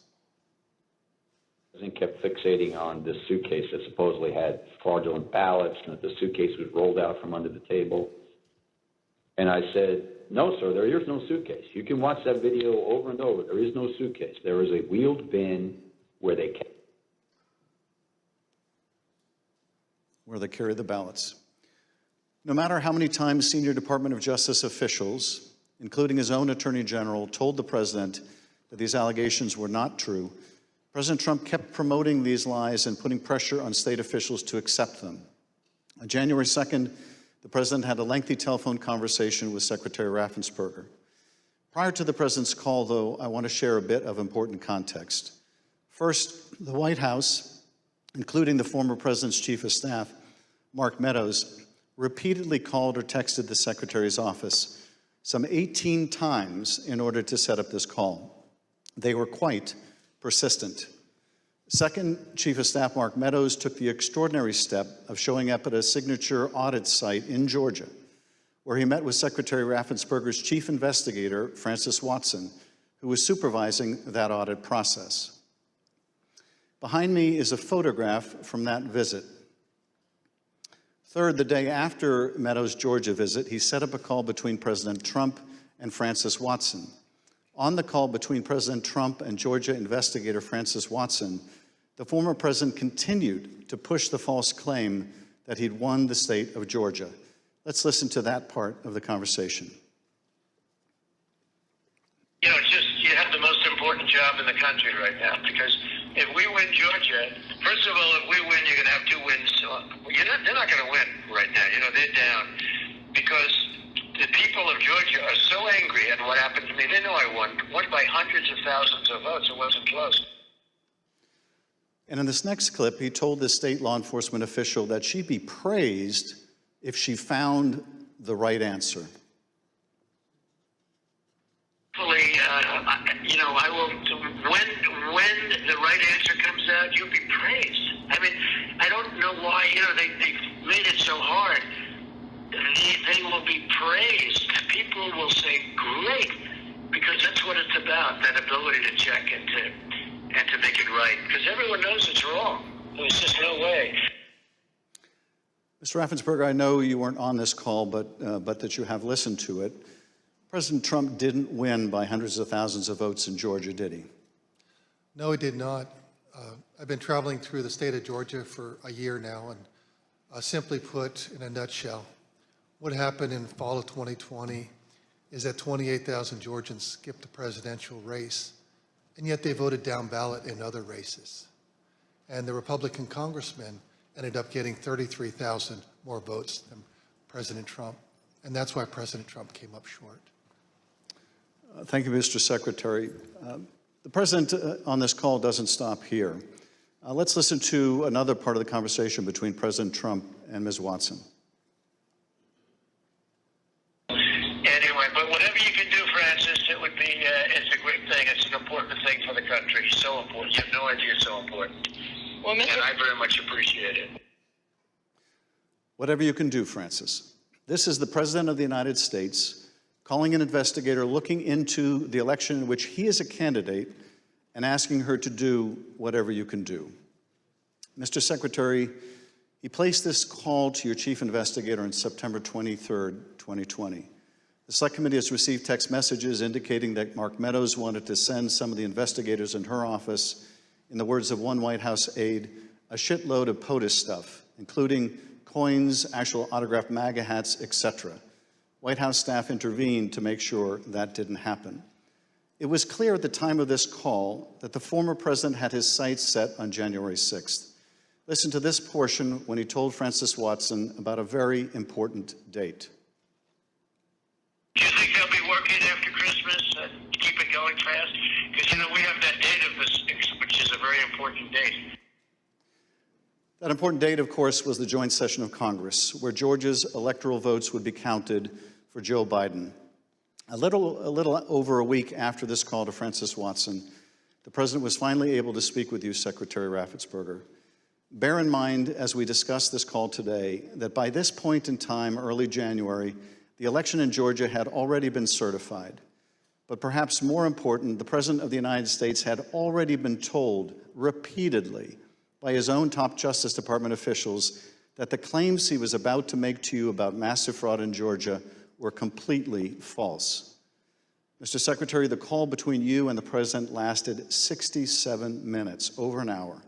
We obviously can't listen to the entire recording here today, although it is available on the Select Committee's website. But we'll listen to selected excerpts of it now so that we can get your insights. Let's begin with the President raising the thoroughly debunked allegations of suitcases of ballots. In an official voter box, they were in what looked to be suitcases or trunks, suitcases, but they weren't in voter boxes. The minimum number it could be, because we watched it and they watched it certified, in slow motion, instant replay, if you can believe it, but had slow motion, and it was magnified many times over. And the minimum it was 18,000 ballots, all for Biden. These are the allegations that the Department of Justice, the Attorney General, the Georgia Bureau of Investigation, and your office had all said were false. Is that right? Correct. And even more importantly, when B.J. Pack resigned as U.S. Attorney of the Northern District, President Trump appointed as acting U.S. Attorney of the Northern District Bobby Christine. And Bobby Christine looked at that, and he was quoted in the AJC that he found nothing. And he dismissed that case early also.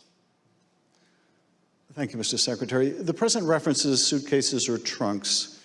Mr. Sterling, were the objects seen in these videos suitcases or trunks, or were they just the ordinary containers that are used by election workers? They're standard ballot carriers that allow for seals to be put on them so they're tamper-proof. And finally, the President claims that there was a minimum of 18,000 ballots somehow smuggled in, all for Biden. I take it, gentlemen, that that was also categorically false? There's no physical way he can know who those ballots were for, but secondarily, Fulton County for years has been an issue in our state when it comes to elections. So they had a very difficult time during the primary, in large part because of COVID. So we had put them under a consent decree the Secretary got negotiated, where we had a monitor on site. And his name is Carter Jones, and he took a notation. He had gone from State Farm to the English Street warehouse to look at election day activities, but before he left the State Farm Arena, he noted how many ballots had been counted on each one of the machines. And when he came back after we found out they were working again, he took note again when they closed. And I believe the final number was something around 8,900 total ballots were scanned from the time he left to the time about 12:30 or 1 o'clock in the morning. So way below 18,000. Let's play the next clip. I heard it was close. I said, there's no way. But they dropped a lot of votes in there late at night. You know that, Brett. Mr. Secretary, did somebody drop a lot of votes there late at night? No. I believe that the President was referring to some of the counties when they would upload, but the ballots had all been accepted and had to be accepted by state law by 7 p.m. So there were no additional ballots accepted after 7 p.m. Let's play the next clip in which the President makes claims about so-called dead voters. The other thing, dead people. So dead people voted. And I think the number is in the close to 5,000 people. And they went to obituaries, they went to all sorts of methods to come up with an accurate number, and a minimum is close to about 5,000 voters. Mr. Secretary, did your office investigate whether those allegations were accurate? Did 5,000 dead people in Georgia vote? No, it's not accurate. And actually, in their lawsuits, they alleged 10,315 dead people. We found 2 dead people when I wrote my letter to Congress that stated January 6th. And subsequent to that, we found 2 more. That's 1, 2, 3, 4 people, not 4,000, but just a total of 4, not 10,000, not 5,000. Let's play the next clip. And there's nothing wrong with saying that, that you've recalculated, because the 2,236 and absentee ballots, I mean, they're all exact numbers that were done by accounting firms, law firms, etc. And even if you cut them in half, and cut them in half again, it's more votes than we need. Mr. Secretary, is there any way that you could have lawfully changed the result in the state of Georgia and somehow explained it away as a recalculation? No, the numbers are the numbers. The numbers don't lie. We had many allegations, and we investigated every single one of them. In fact, I challenged my team, did we miss anything? They said that there was over 66,000 underage voters. We found that there's actually 0. You can register to vote in Georgia. When you're 17 and a half, you have to be 18 by election day. We checked that out, every single voter. They said that there was 2,423 non-registered voters. There were 0. They said that there was 2,056 felons. We identified less than 74 or less that were actually still in felony sentence. Every single allegation we checked. We ran down the rabbit trail to make sure that our numbers were accurate. So there's no way you could have recalculated it except by fudging the numbers? The numbers were the numbers, and we could not recalculate because we had made sure that we had checked every single allegation. And we had many investigations. We had nearly 300 from the 2020 election. Mr. Secretary, you tried to push back when the president made these unsupported claims, whether they were about suitcases of ballots or that Biden votes were counted 3 times. Let's play the next clip. President, they did not put that. We did an audit of that, and we proved conclusively that they were not scanned 3 times. Yeah, Mr. President, we'll send you the link from WSB that doesn't. I don't care about a link. I don't need it. I have a much better link. You told the president you would send him a link from WSB, which I understand is a local television station that had a unedited video from the State Farm Arena. But the president wasn't interested in that. He said he had a much better link. Mr. Secretary, at the time that you were on the call with the president, as we have shown, both the FBI and the Georgia Bureau of Investigation had proven these claims to be nonsense. And you told him about these investigations on the phone. Let's listen to what President Trump had to say about the state and federal law enforcement officers who investigated these false claims. There's no way they could find, then they're incompetent. They're either dishonest or incompetent, okay? There's only 2 answers, dishonesty or incompetence. There's just no way. Look, there's no way. But the president didn't stop at insinuating that law enforcement officers were either dishonest or incompetent. He went on to suggest that you could be subject to criminal liability for your role in the matter. Before I play that portion of the conversation, I'd like to show you something that the president retweeted a couple weeks before your call with him. Here's the president retweeting a post from one of his allies, a lawyer who was later sanctioned by a judge in Michigan for making false claims of election fraud. Let's take a look at that tweet. The tweet read, quote, "President Trump, @real Donald Trump, is a genuinely good man.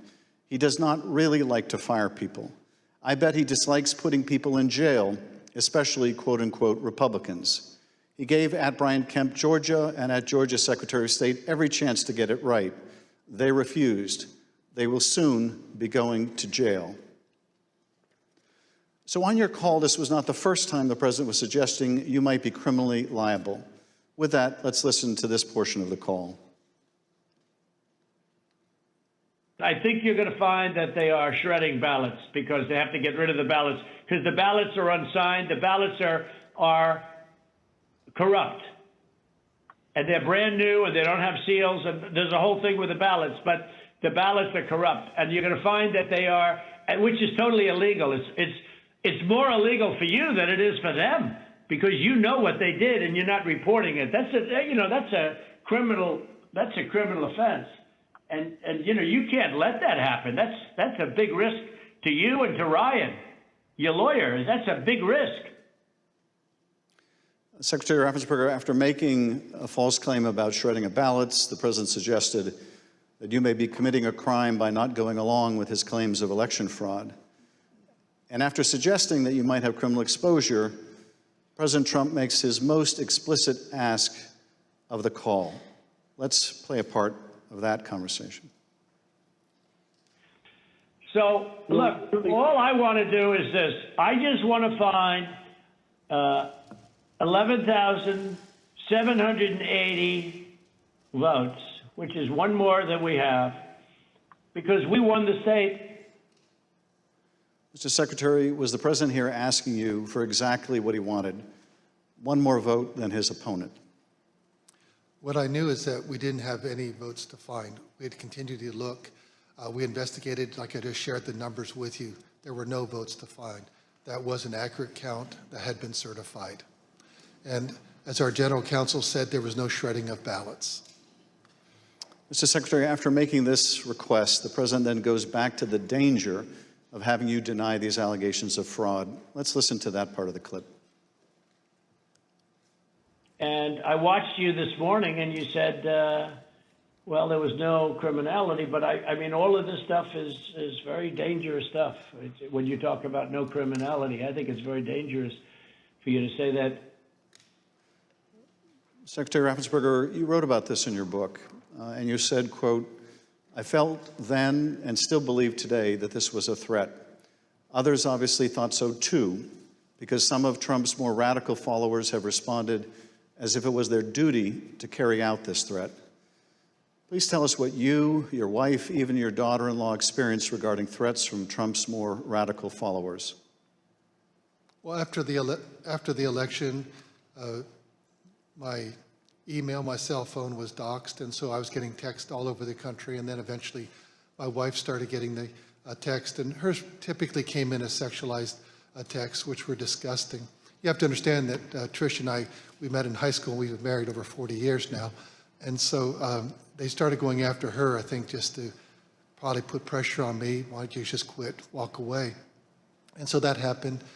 And then some people broke into my daughter-in-law's home, and my son has passed, and she's a widow and has 2 kids, and so we're very concerned about her safety also.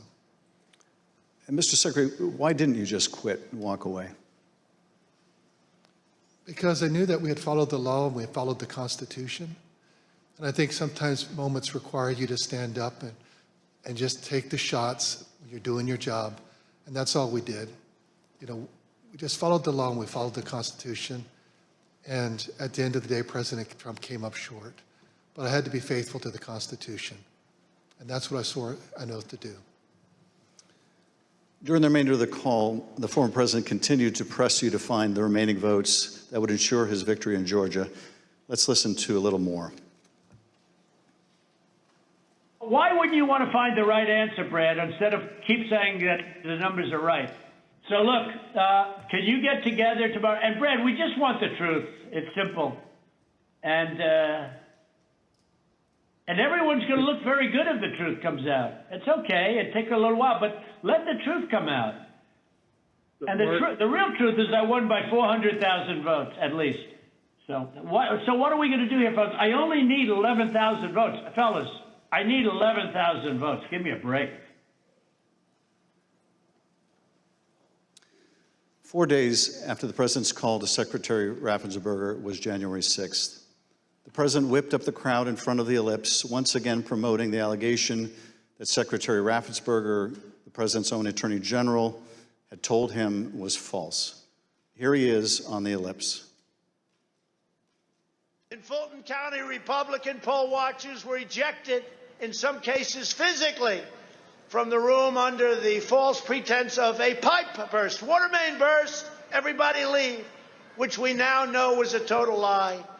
Then election officials pulled boxes, Democrats, and suitcases of ballots out from under a table, you all saw it on television, totally fraudulent, and illegally scanned them for nearly 2 hours, totally unsupervised.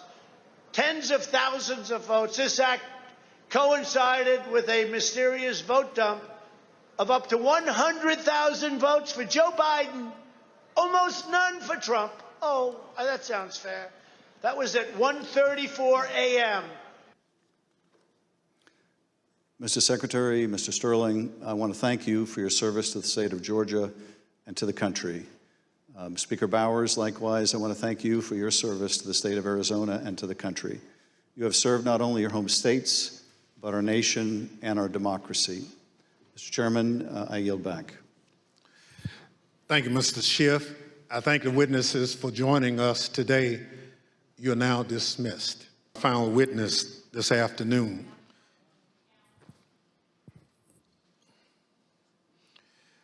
Andrea Shea Moss. Ms. Moss worked in the Department of Registration and Elections in Fulton County, Georgia, from 2017 until 2022. In that job, Ms. Moss handled voter applications and absentee ballot requests, and also helped to process the vote count for several elections. In December 2020, Ms. Moss and her mother, Ms. Ruby Freeman, became the target of nasty lies spread by President Trump and his allies as they sought to overturn the election results in Georgia. Ms. Moss and her mother, Ms. Freeman, are two of the unsung heroes in this country, doing the hard work of keeping our democracy functioning for every American. Ms. Moss, welcome. Thank you for your service, and I thank you for being here today. I will now swear you in. Please stand.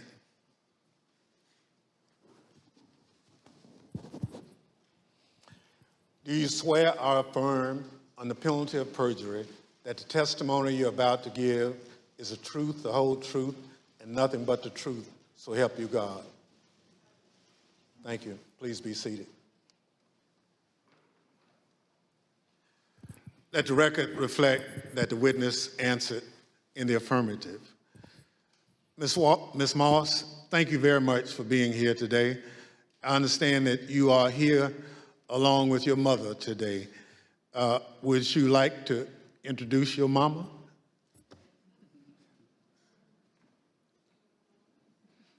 Hi, Mom. Ms. Moss, today we'll be asking you about some of the threats that you received following the 2020 election. Since you've been an election worker for over 10 years, I want to ask you, in your decade of service, had you ever experienced threats like these before?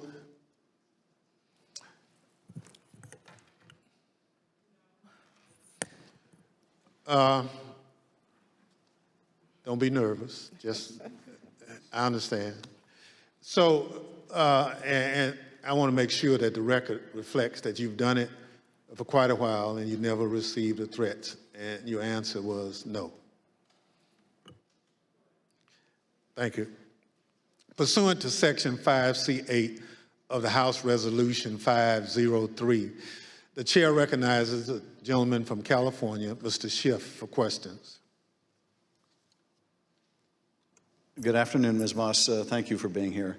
I understand that you were employed by the Fulton County Registration and Elections Department for more than 10 years, and I understand that you love that job. Please tell us what made you so fond of the work that you did.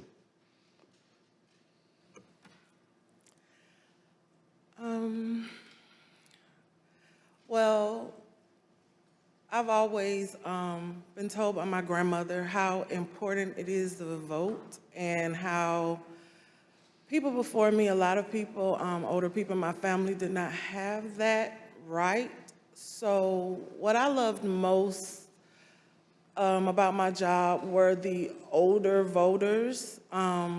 Younger people could usually do everything from their phone or go online, but the older voters like to call, they like to talk to you, they like to get my card, they like to know that every election I'm here.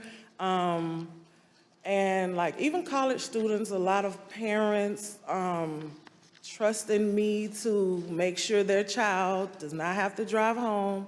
They'll get an absentee ballot, they can vote, and I really found pleasure in that. I liked being the one that, you know, if someone can't navigate my voter page, or, you know, they want a new precinct card and they don't have a copy machine or a computer or all of that, I could put it in the mail for them. I was excited always about sending out all the absentee ballots for the elderly and disabled people.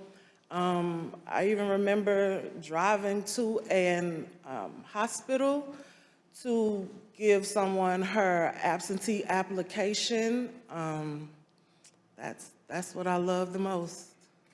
So you really enjoyed helping people vote and participate, and that was something, the right to vote, that your grandmother taught you was precious. Yes. Well, I know the events that we're here to talk about today are incredibly difficult to relive. Your proud service as an election worker took a dramatic turn on the day that Rudy Giuliani publicized a video of you and your mother counting ballots on election night. President Trump, Rudy Giuliani, and others claimed on the basis of this video that you and your mother were somehow involved in a plot to kick out observers, bring suitcases of false ballots for Biden into the arena, and then run them through the machines multiple times. None of that was true, was it? None of it. I'd like to show you some of the statements that Rudy Giuliani made in a second hearing before the Georgia State Legislators, a week after that video clip from State Farm Arena was first circulated by Mr. Giuliani and President Trump. I want to advise viewers that these statements are completely false and also deeply disturbing. Tape earlier in the day of Ruby Freeman and Shay Freeman Moss and one other gentleman quite obviously surreptitiously passing around USB ports as if they're vials of heroin or cocaine. I mean, it's obvious to anyone who's a criminal investigator or prosecutor they are engaged in surreptitious illegal activity again that day. And that's a week ago, and they're still walking around Georgia lying. They should have been questioned already.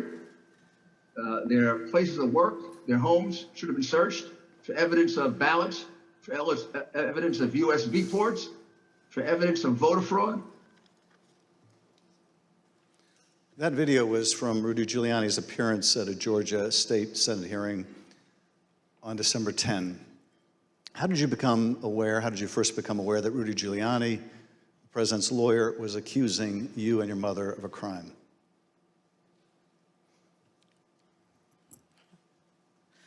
I was at work, like always, and the former chief, Mr. Jones, asked me to come to his office. And when I went to his office, the former director, Mr. Barron, was in there, and they showed me a video on their computer. It was just like a very short clip of us working at State Farm, and it had someone on the video like talking over the video, just saying that we were doing things that we weren't supposed to do, just lying throughout the video. And that's when I first found out about it. And were there social media posts that they showed you responding to those false claims? Well, when I saw the video, of course, the first thing that I said was like, why? Why are they doing this? What's going on? And they, just told me that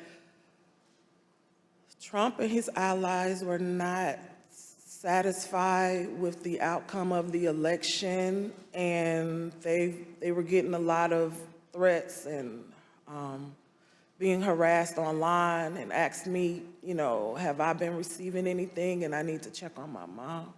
And I told them, I was like, where have they, where have you been getting these threats? I don't believe I have any. And Mr. Jones told me, like, they're attacking his Facebook, and I don't really use Facebook. I have one, so I went to the Facebook app, and I'm just kind of panicky at this point because this has never happened to me, and my mom is involved, and I'm like her only child. So I'm just asking him, like, well, where are the messages? All I see is the feeds. Like, how do you get to the messages? And he said, it's another icon on your phone that says Messenger. And I went to that icon, and it was just a lot of horrible things there. And those horrible things, did they include threats? Yes, a lot of threats, wishing death upon me, telling me that, I'll be in jail with my mother, and saying things like, be glad it's 2020 and not 1920. Were a lot of these threats and vile comments racist in nature? A lot of them were racist. A lot of them were just hateful. But yes, sir. In one of the videos we just watched, Mr. Giuliani accused you and your mother of passing some sort of USB drive to each other. What was your mom actually handing you on that video? A ginger mint. It wasn't just Rudy Giuliani. We heard President Trump make these false allegations repeatedly during his call with Secretary Raffensperger. Let's listen to a portion of what he had to say about you and your mother. We had at least 18,000, that's on tape. We had them counted very painstakingly, 18,000 voters having to do with Ruby Freeman. She's a vote scammer. a professional vote scammer and hustler. Donald Trump attacked you and your mother using her name 18 times on that call. 18 times. Ms. Moss, can you describe what you experienced listening to former President Trump attack you and your mother in a call with the Georgia Secretary of State? I felt horrible. I felt like it was all my fault. Like, if I would have never decided to be an elections worker, like, I could have done anything else, but that's what I decided to do. And now people are lying and spreading rumors and lies and attacking my mom. I'm her only child. Going to my grandmother's house. I'm her only grandchild. And my kid. It's just, I felt so bad. I just felt bad for my mom, and I felt horrible for picking this job and being the one that always wants to help and always there, and never missing out one election. I just felt like it was my fault for putting my family in this situation. Well, it wasn't your fault. Your mother was kind enough to come speak with us earlier. Let's listen to her story in her words. My name is Ruby Freeman. I've always believed that when God says that he'll make your name great, but this is not the way it was supposed to be. I could have never imagined the events that followed the presidential election 2020. For my entire professional life, I was Lady Ruby. My community in Georgia, where I was born and lived my whole life, knew me as Lady Ruby.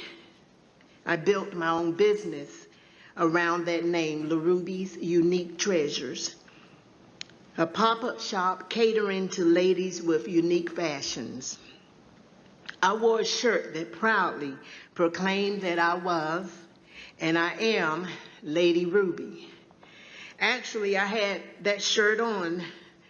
I had that shirt in every color. I wore that shirt on Election Day 2020. I haven't worn it since, and I'll never wear it again. Now I won't even introduce myself by my name anymore. I get nervous when I bump into someone I know in the grocery store who says my name. I'm worried about who's listening. I get nervous when I have to give my name for food orders.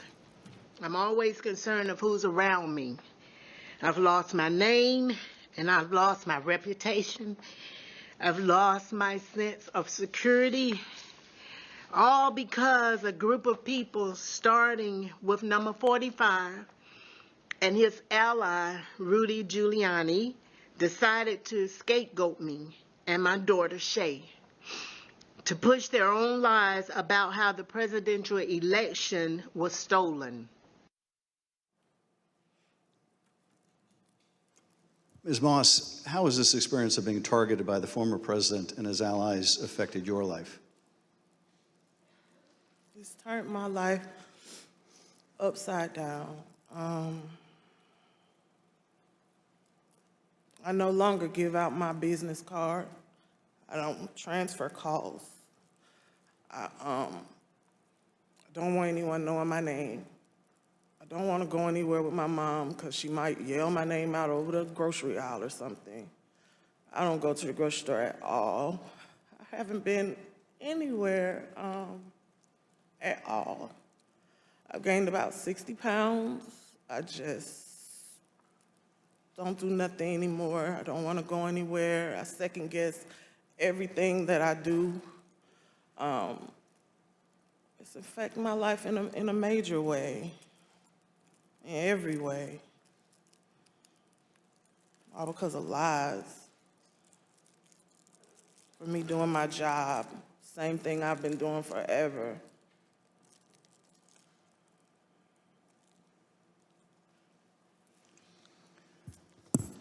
Your mother also told the Select Committee about how she had to leave her own home for her safety and go into hiding after the FBI told her that it would not be safe for her there before January 6th and until the inauguration. Let's listen to a clip of her story in her own words. Around the week of January 6th, the FBI informed me that I needed to leave my home for safety. And I left my home for safety around that time. Understood. How long did you stay out? Did you, remain outside of your home for your own safety? I stayed away from my home for approximately 2 months. It was horrible. I felt homeless. I felt, I can't believe this person has caused this much damage to me and my family. To have to leave my home, that I've lived there for 21 years. And, I'm having to have my neighbors watch out for me, and I have to go and stay with somebody. It was hard. It was horrible. And that your conversation with the FBI about needing to leave your home for your own safety, or perhaps recommending it, do you remember, was there a specific threat that prompted that, or was it the accumulation of threats that you had received? What prompted it was getting ready to, January 6th was about to come. And they did not want me to be at home because of all the threats and everything that I had gotten. They didn't want me to be there in fear of, the people would come into my home, and I had a lot of that.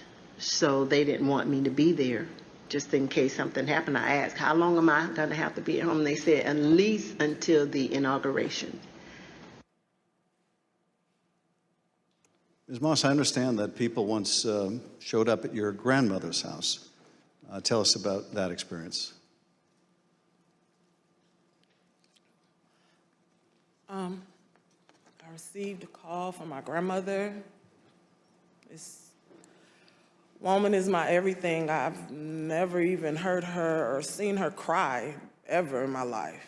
And she called me screaming at the top of her lungs, like, Shay, oh my God, Shay, just freaking me out, saying that there were people at her home, and they, they knocked on the door, and of course she opened it and seeing who was there, who it was, and they just started pushing their way through, claiming that they were coming in to make a citizen's arrest. They needed to find me and my mom. They knew we were there. And she was just screaming and didn't know what to do. And I wasn't there, so, I just felt so helpless and so horrible for her. And she was just screaming. I told her to close the door. Don't open the door for anyone. And, she's a 70-something, I won't say, year-old woman, and she doesn't like having restrictions. She wants to answer the door. She likes to get her steps in, walking around the neighborhood, and I had to tell her, like, you can't do that. You have to be safe.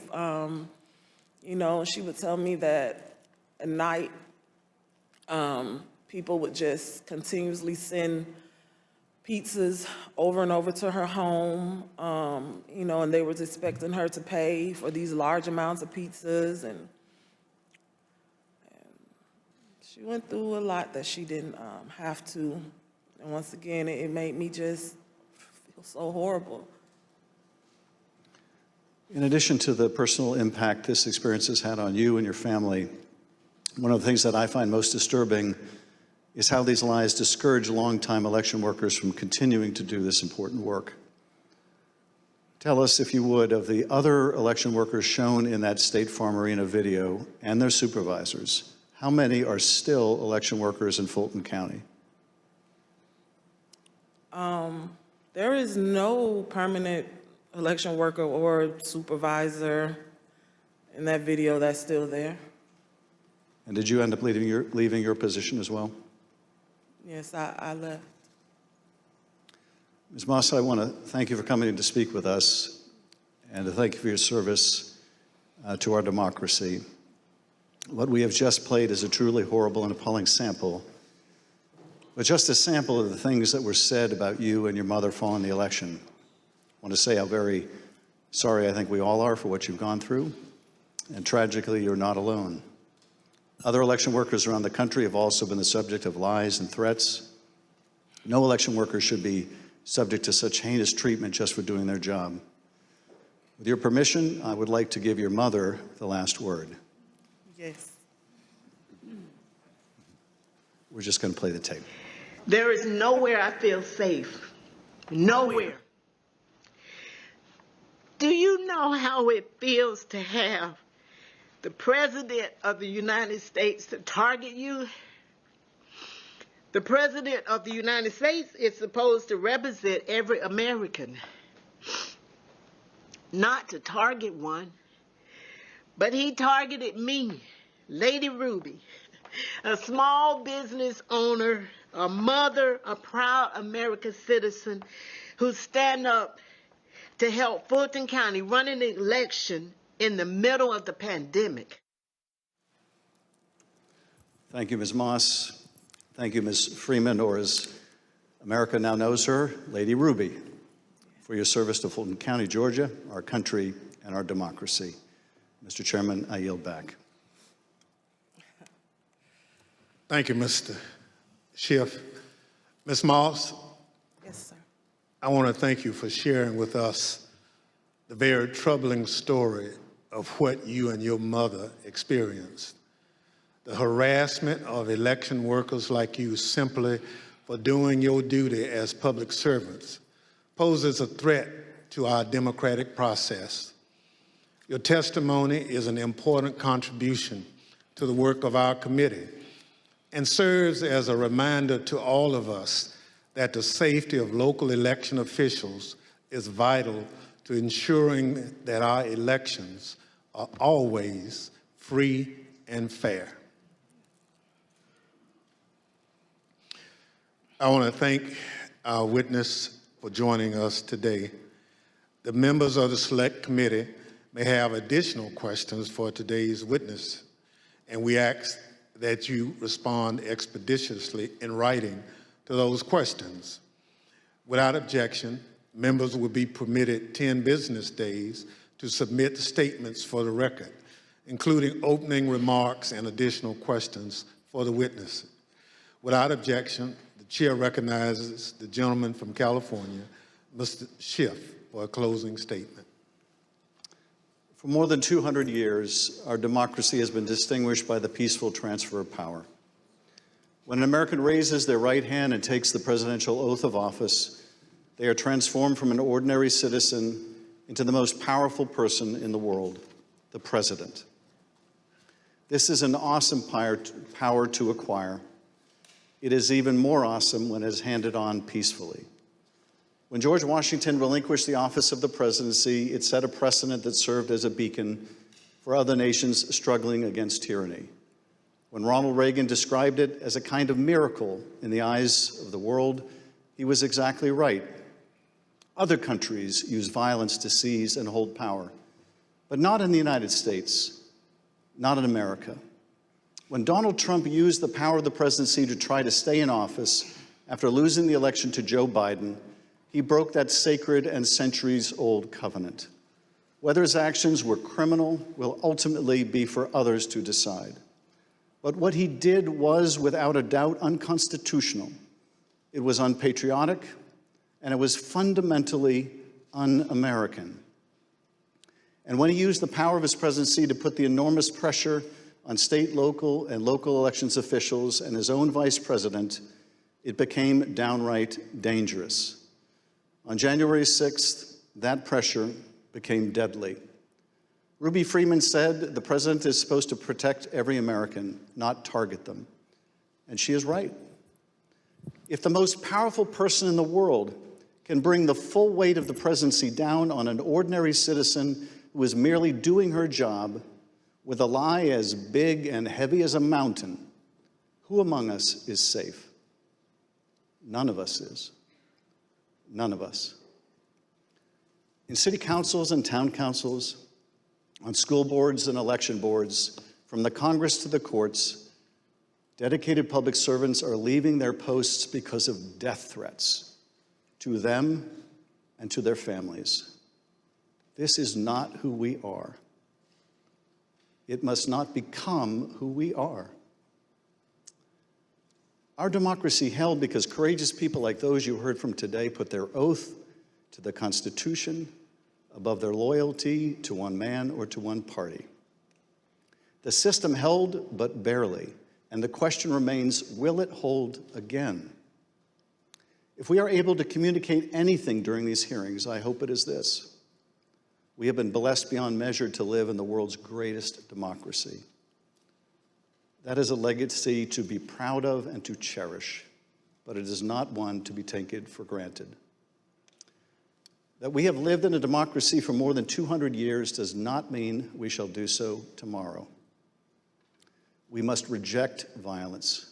We must embrace our Constitution with the reverence it deserves, take our oath of office and duties as citizens seriously, informed by the knowledge of right and wrong, and armed with no more than the power of our ideas and the truth, carry on this venerable experiment in self-governance. Thank you, Mr. Chairman, and I yield back.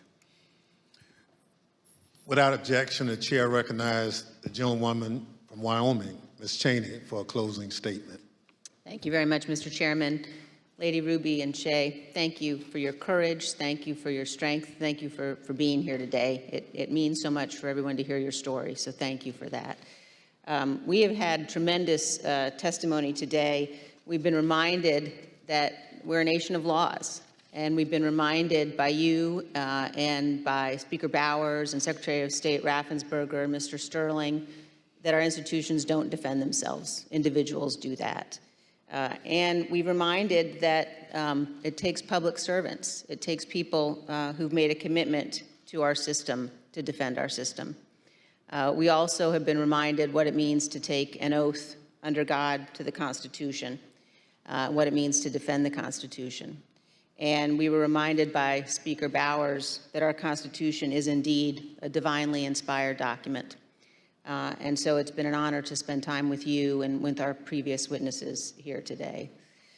To date, more than 30 witnesses called before this committee have not done what you've done, but have invoked their Fifth Amendment rights against self-incrimination.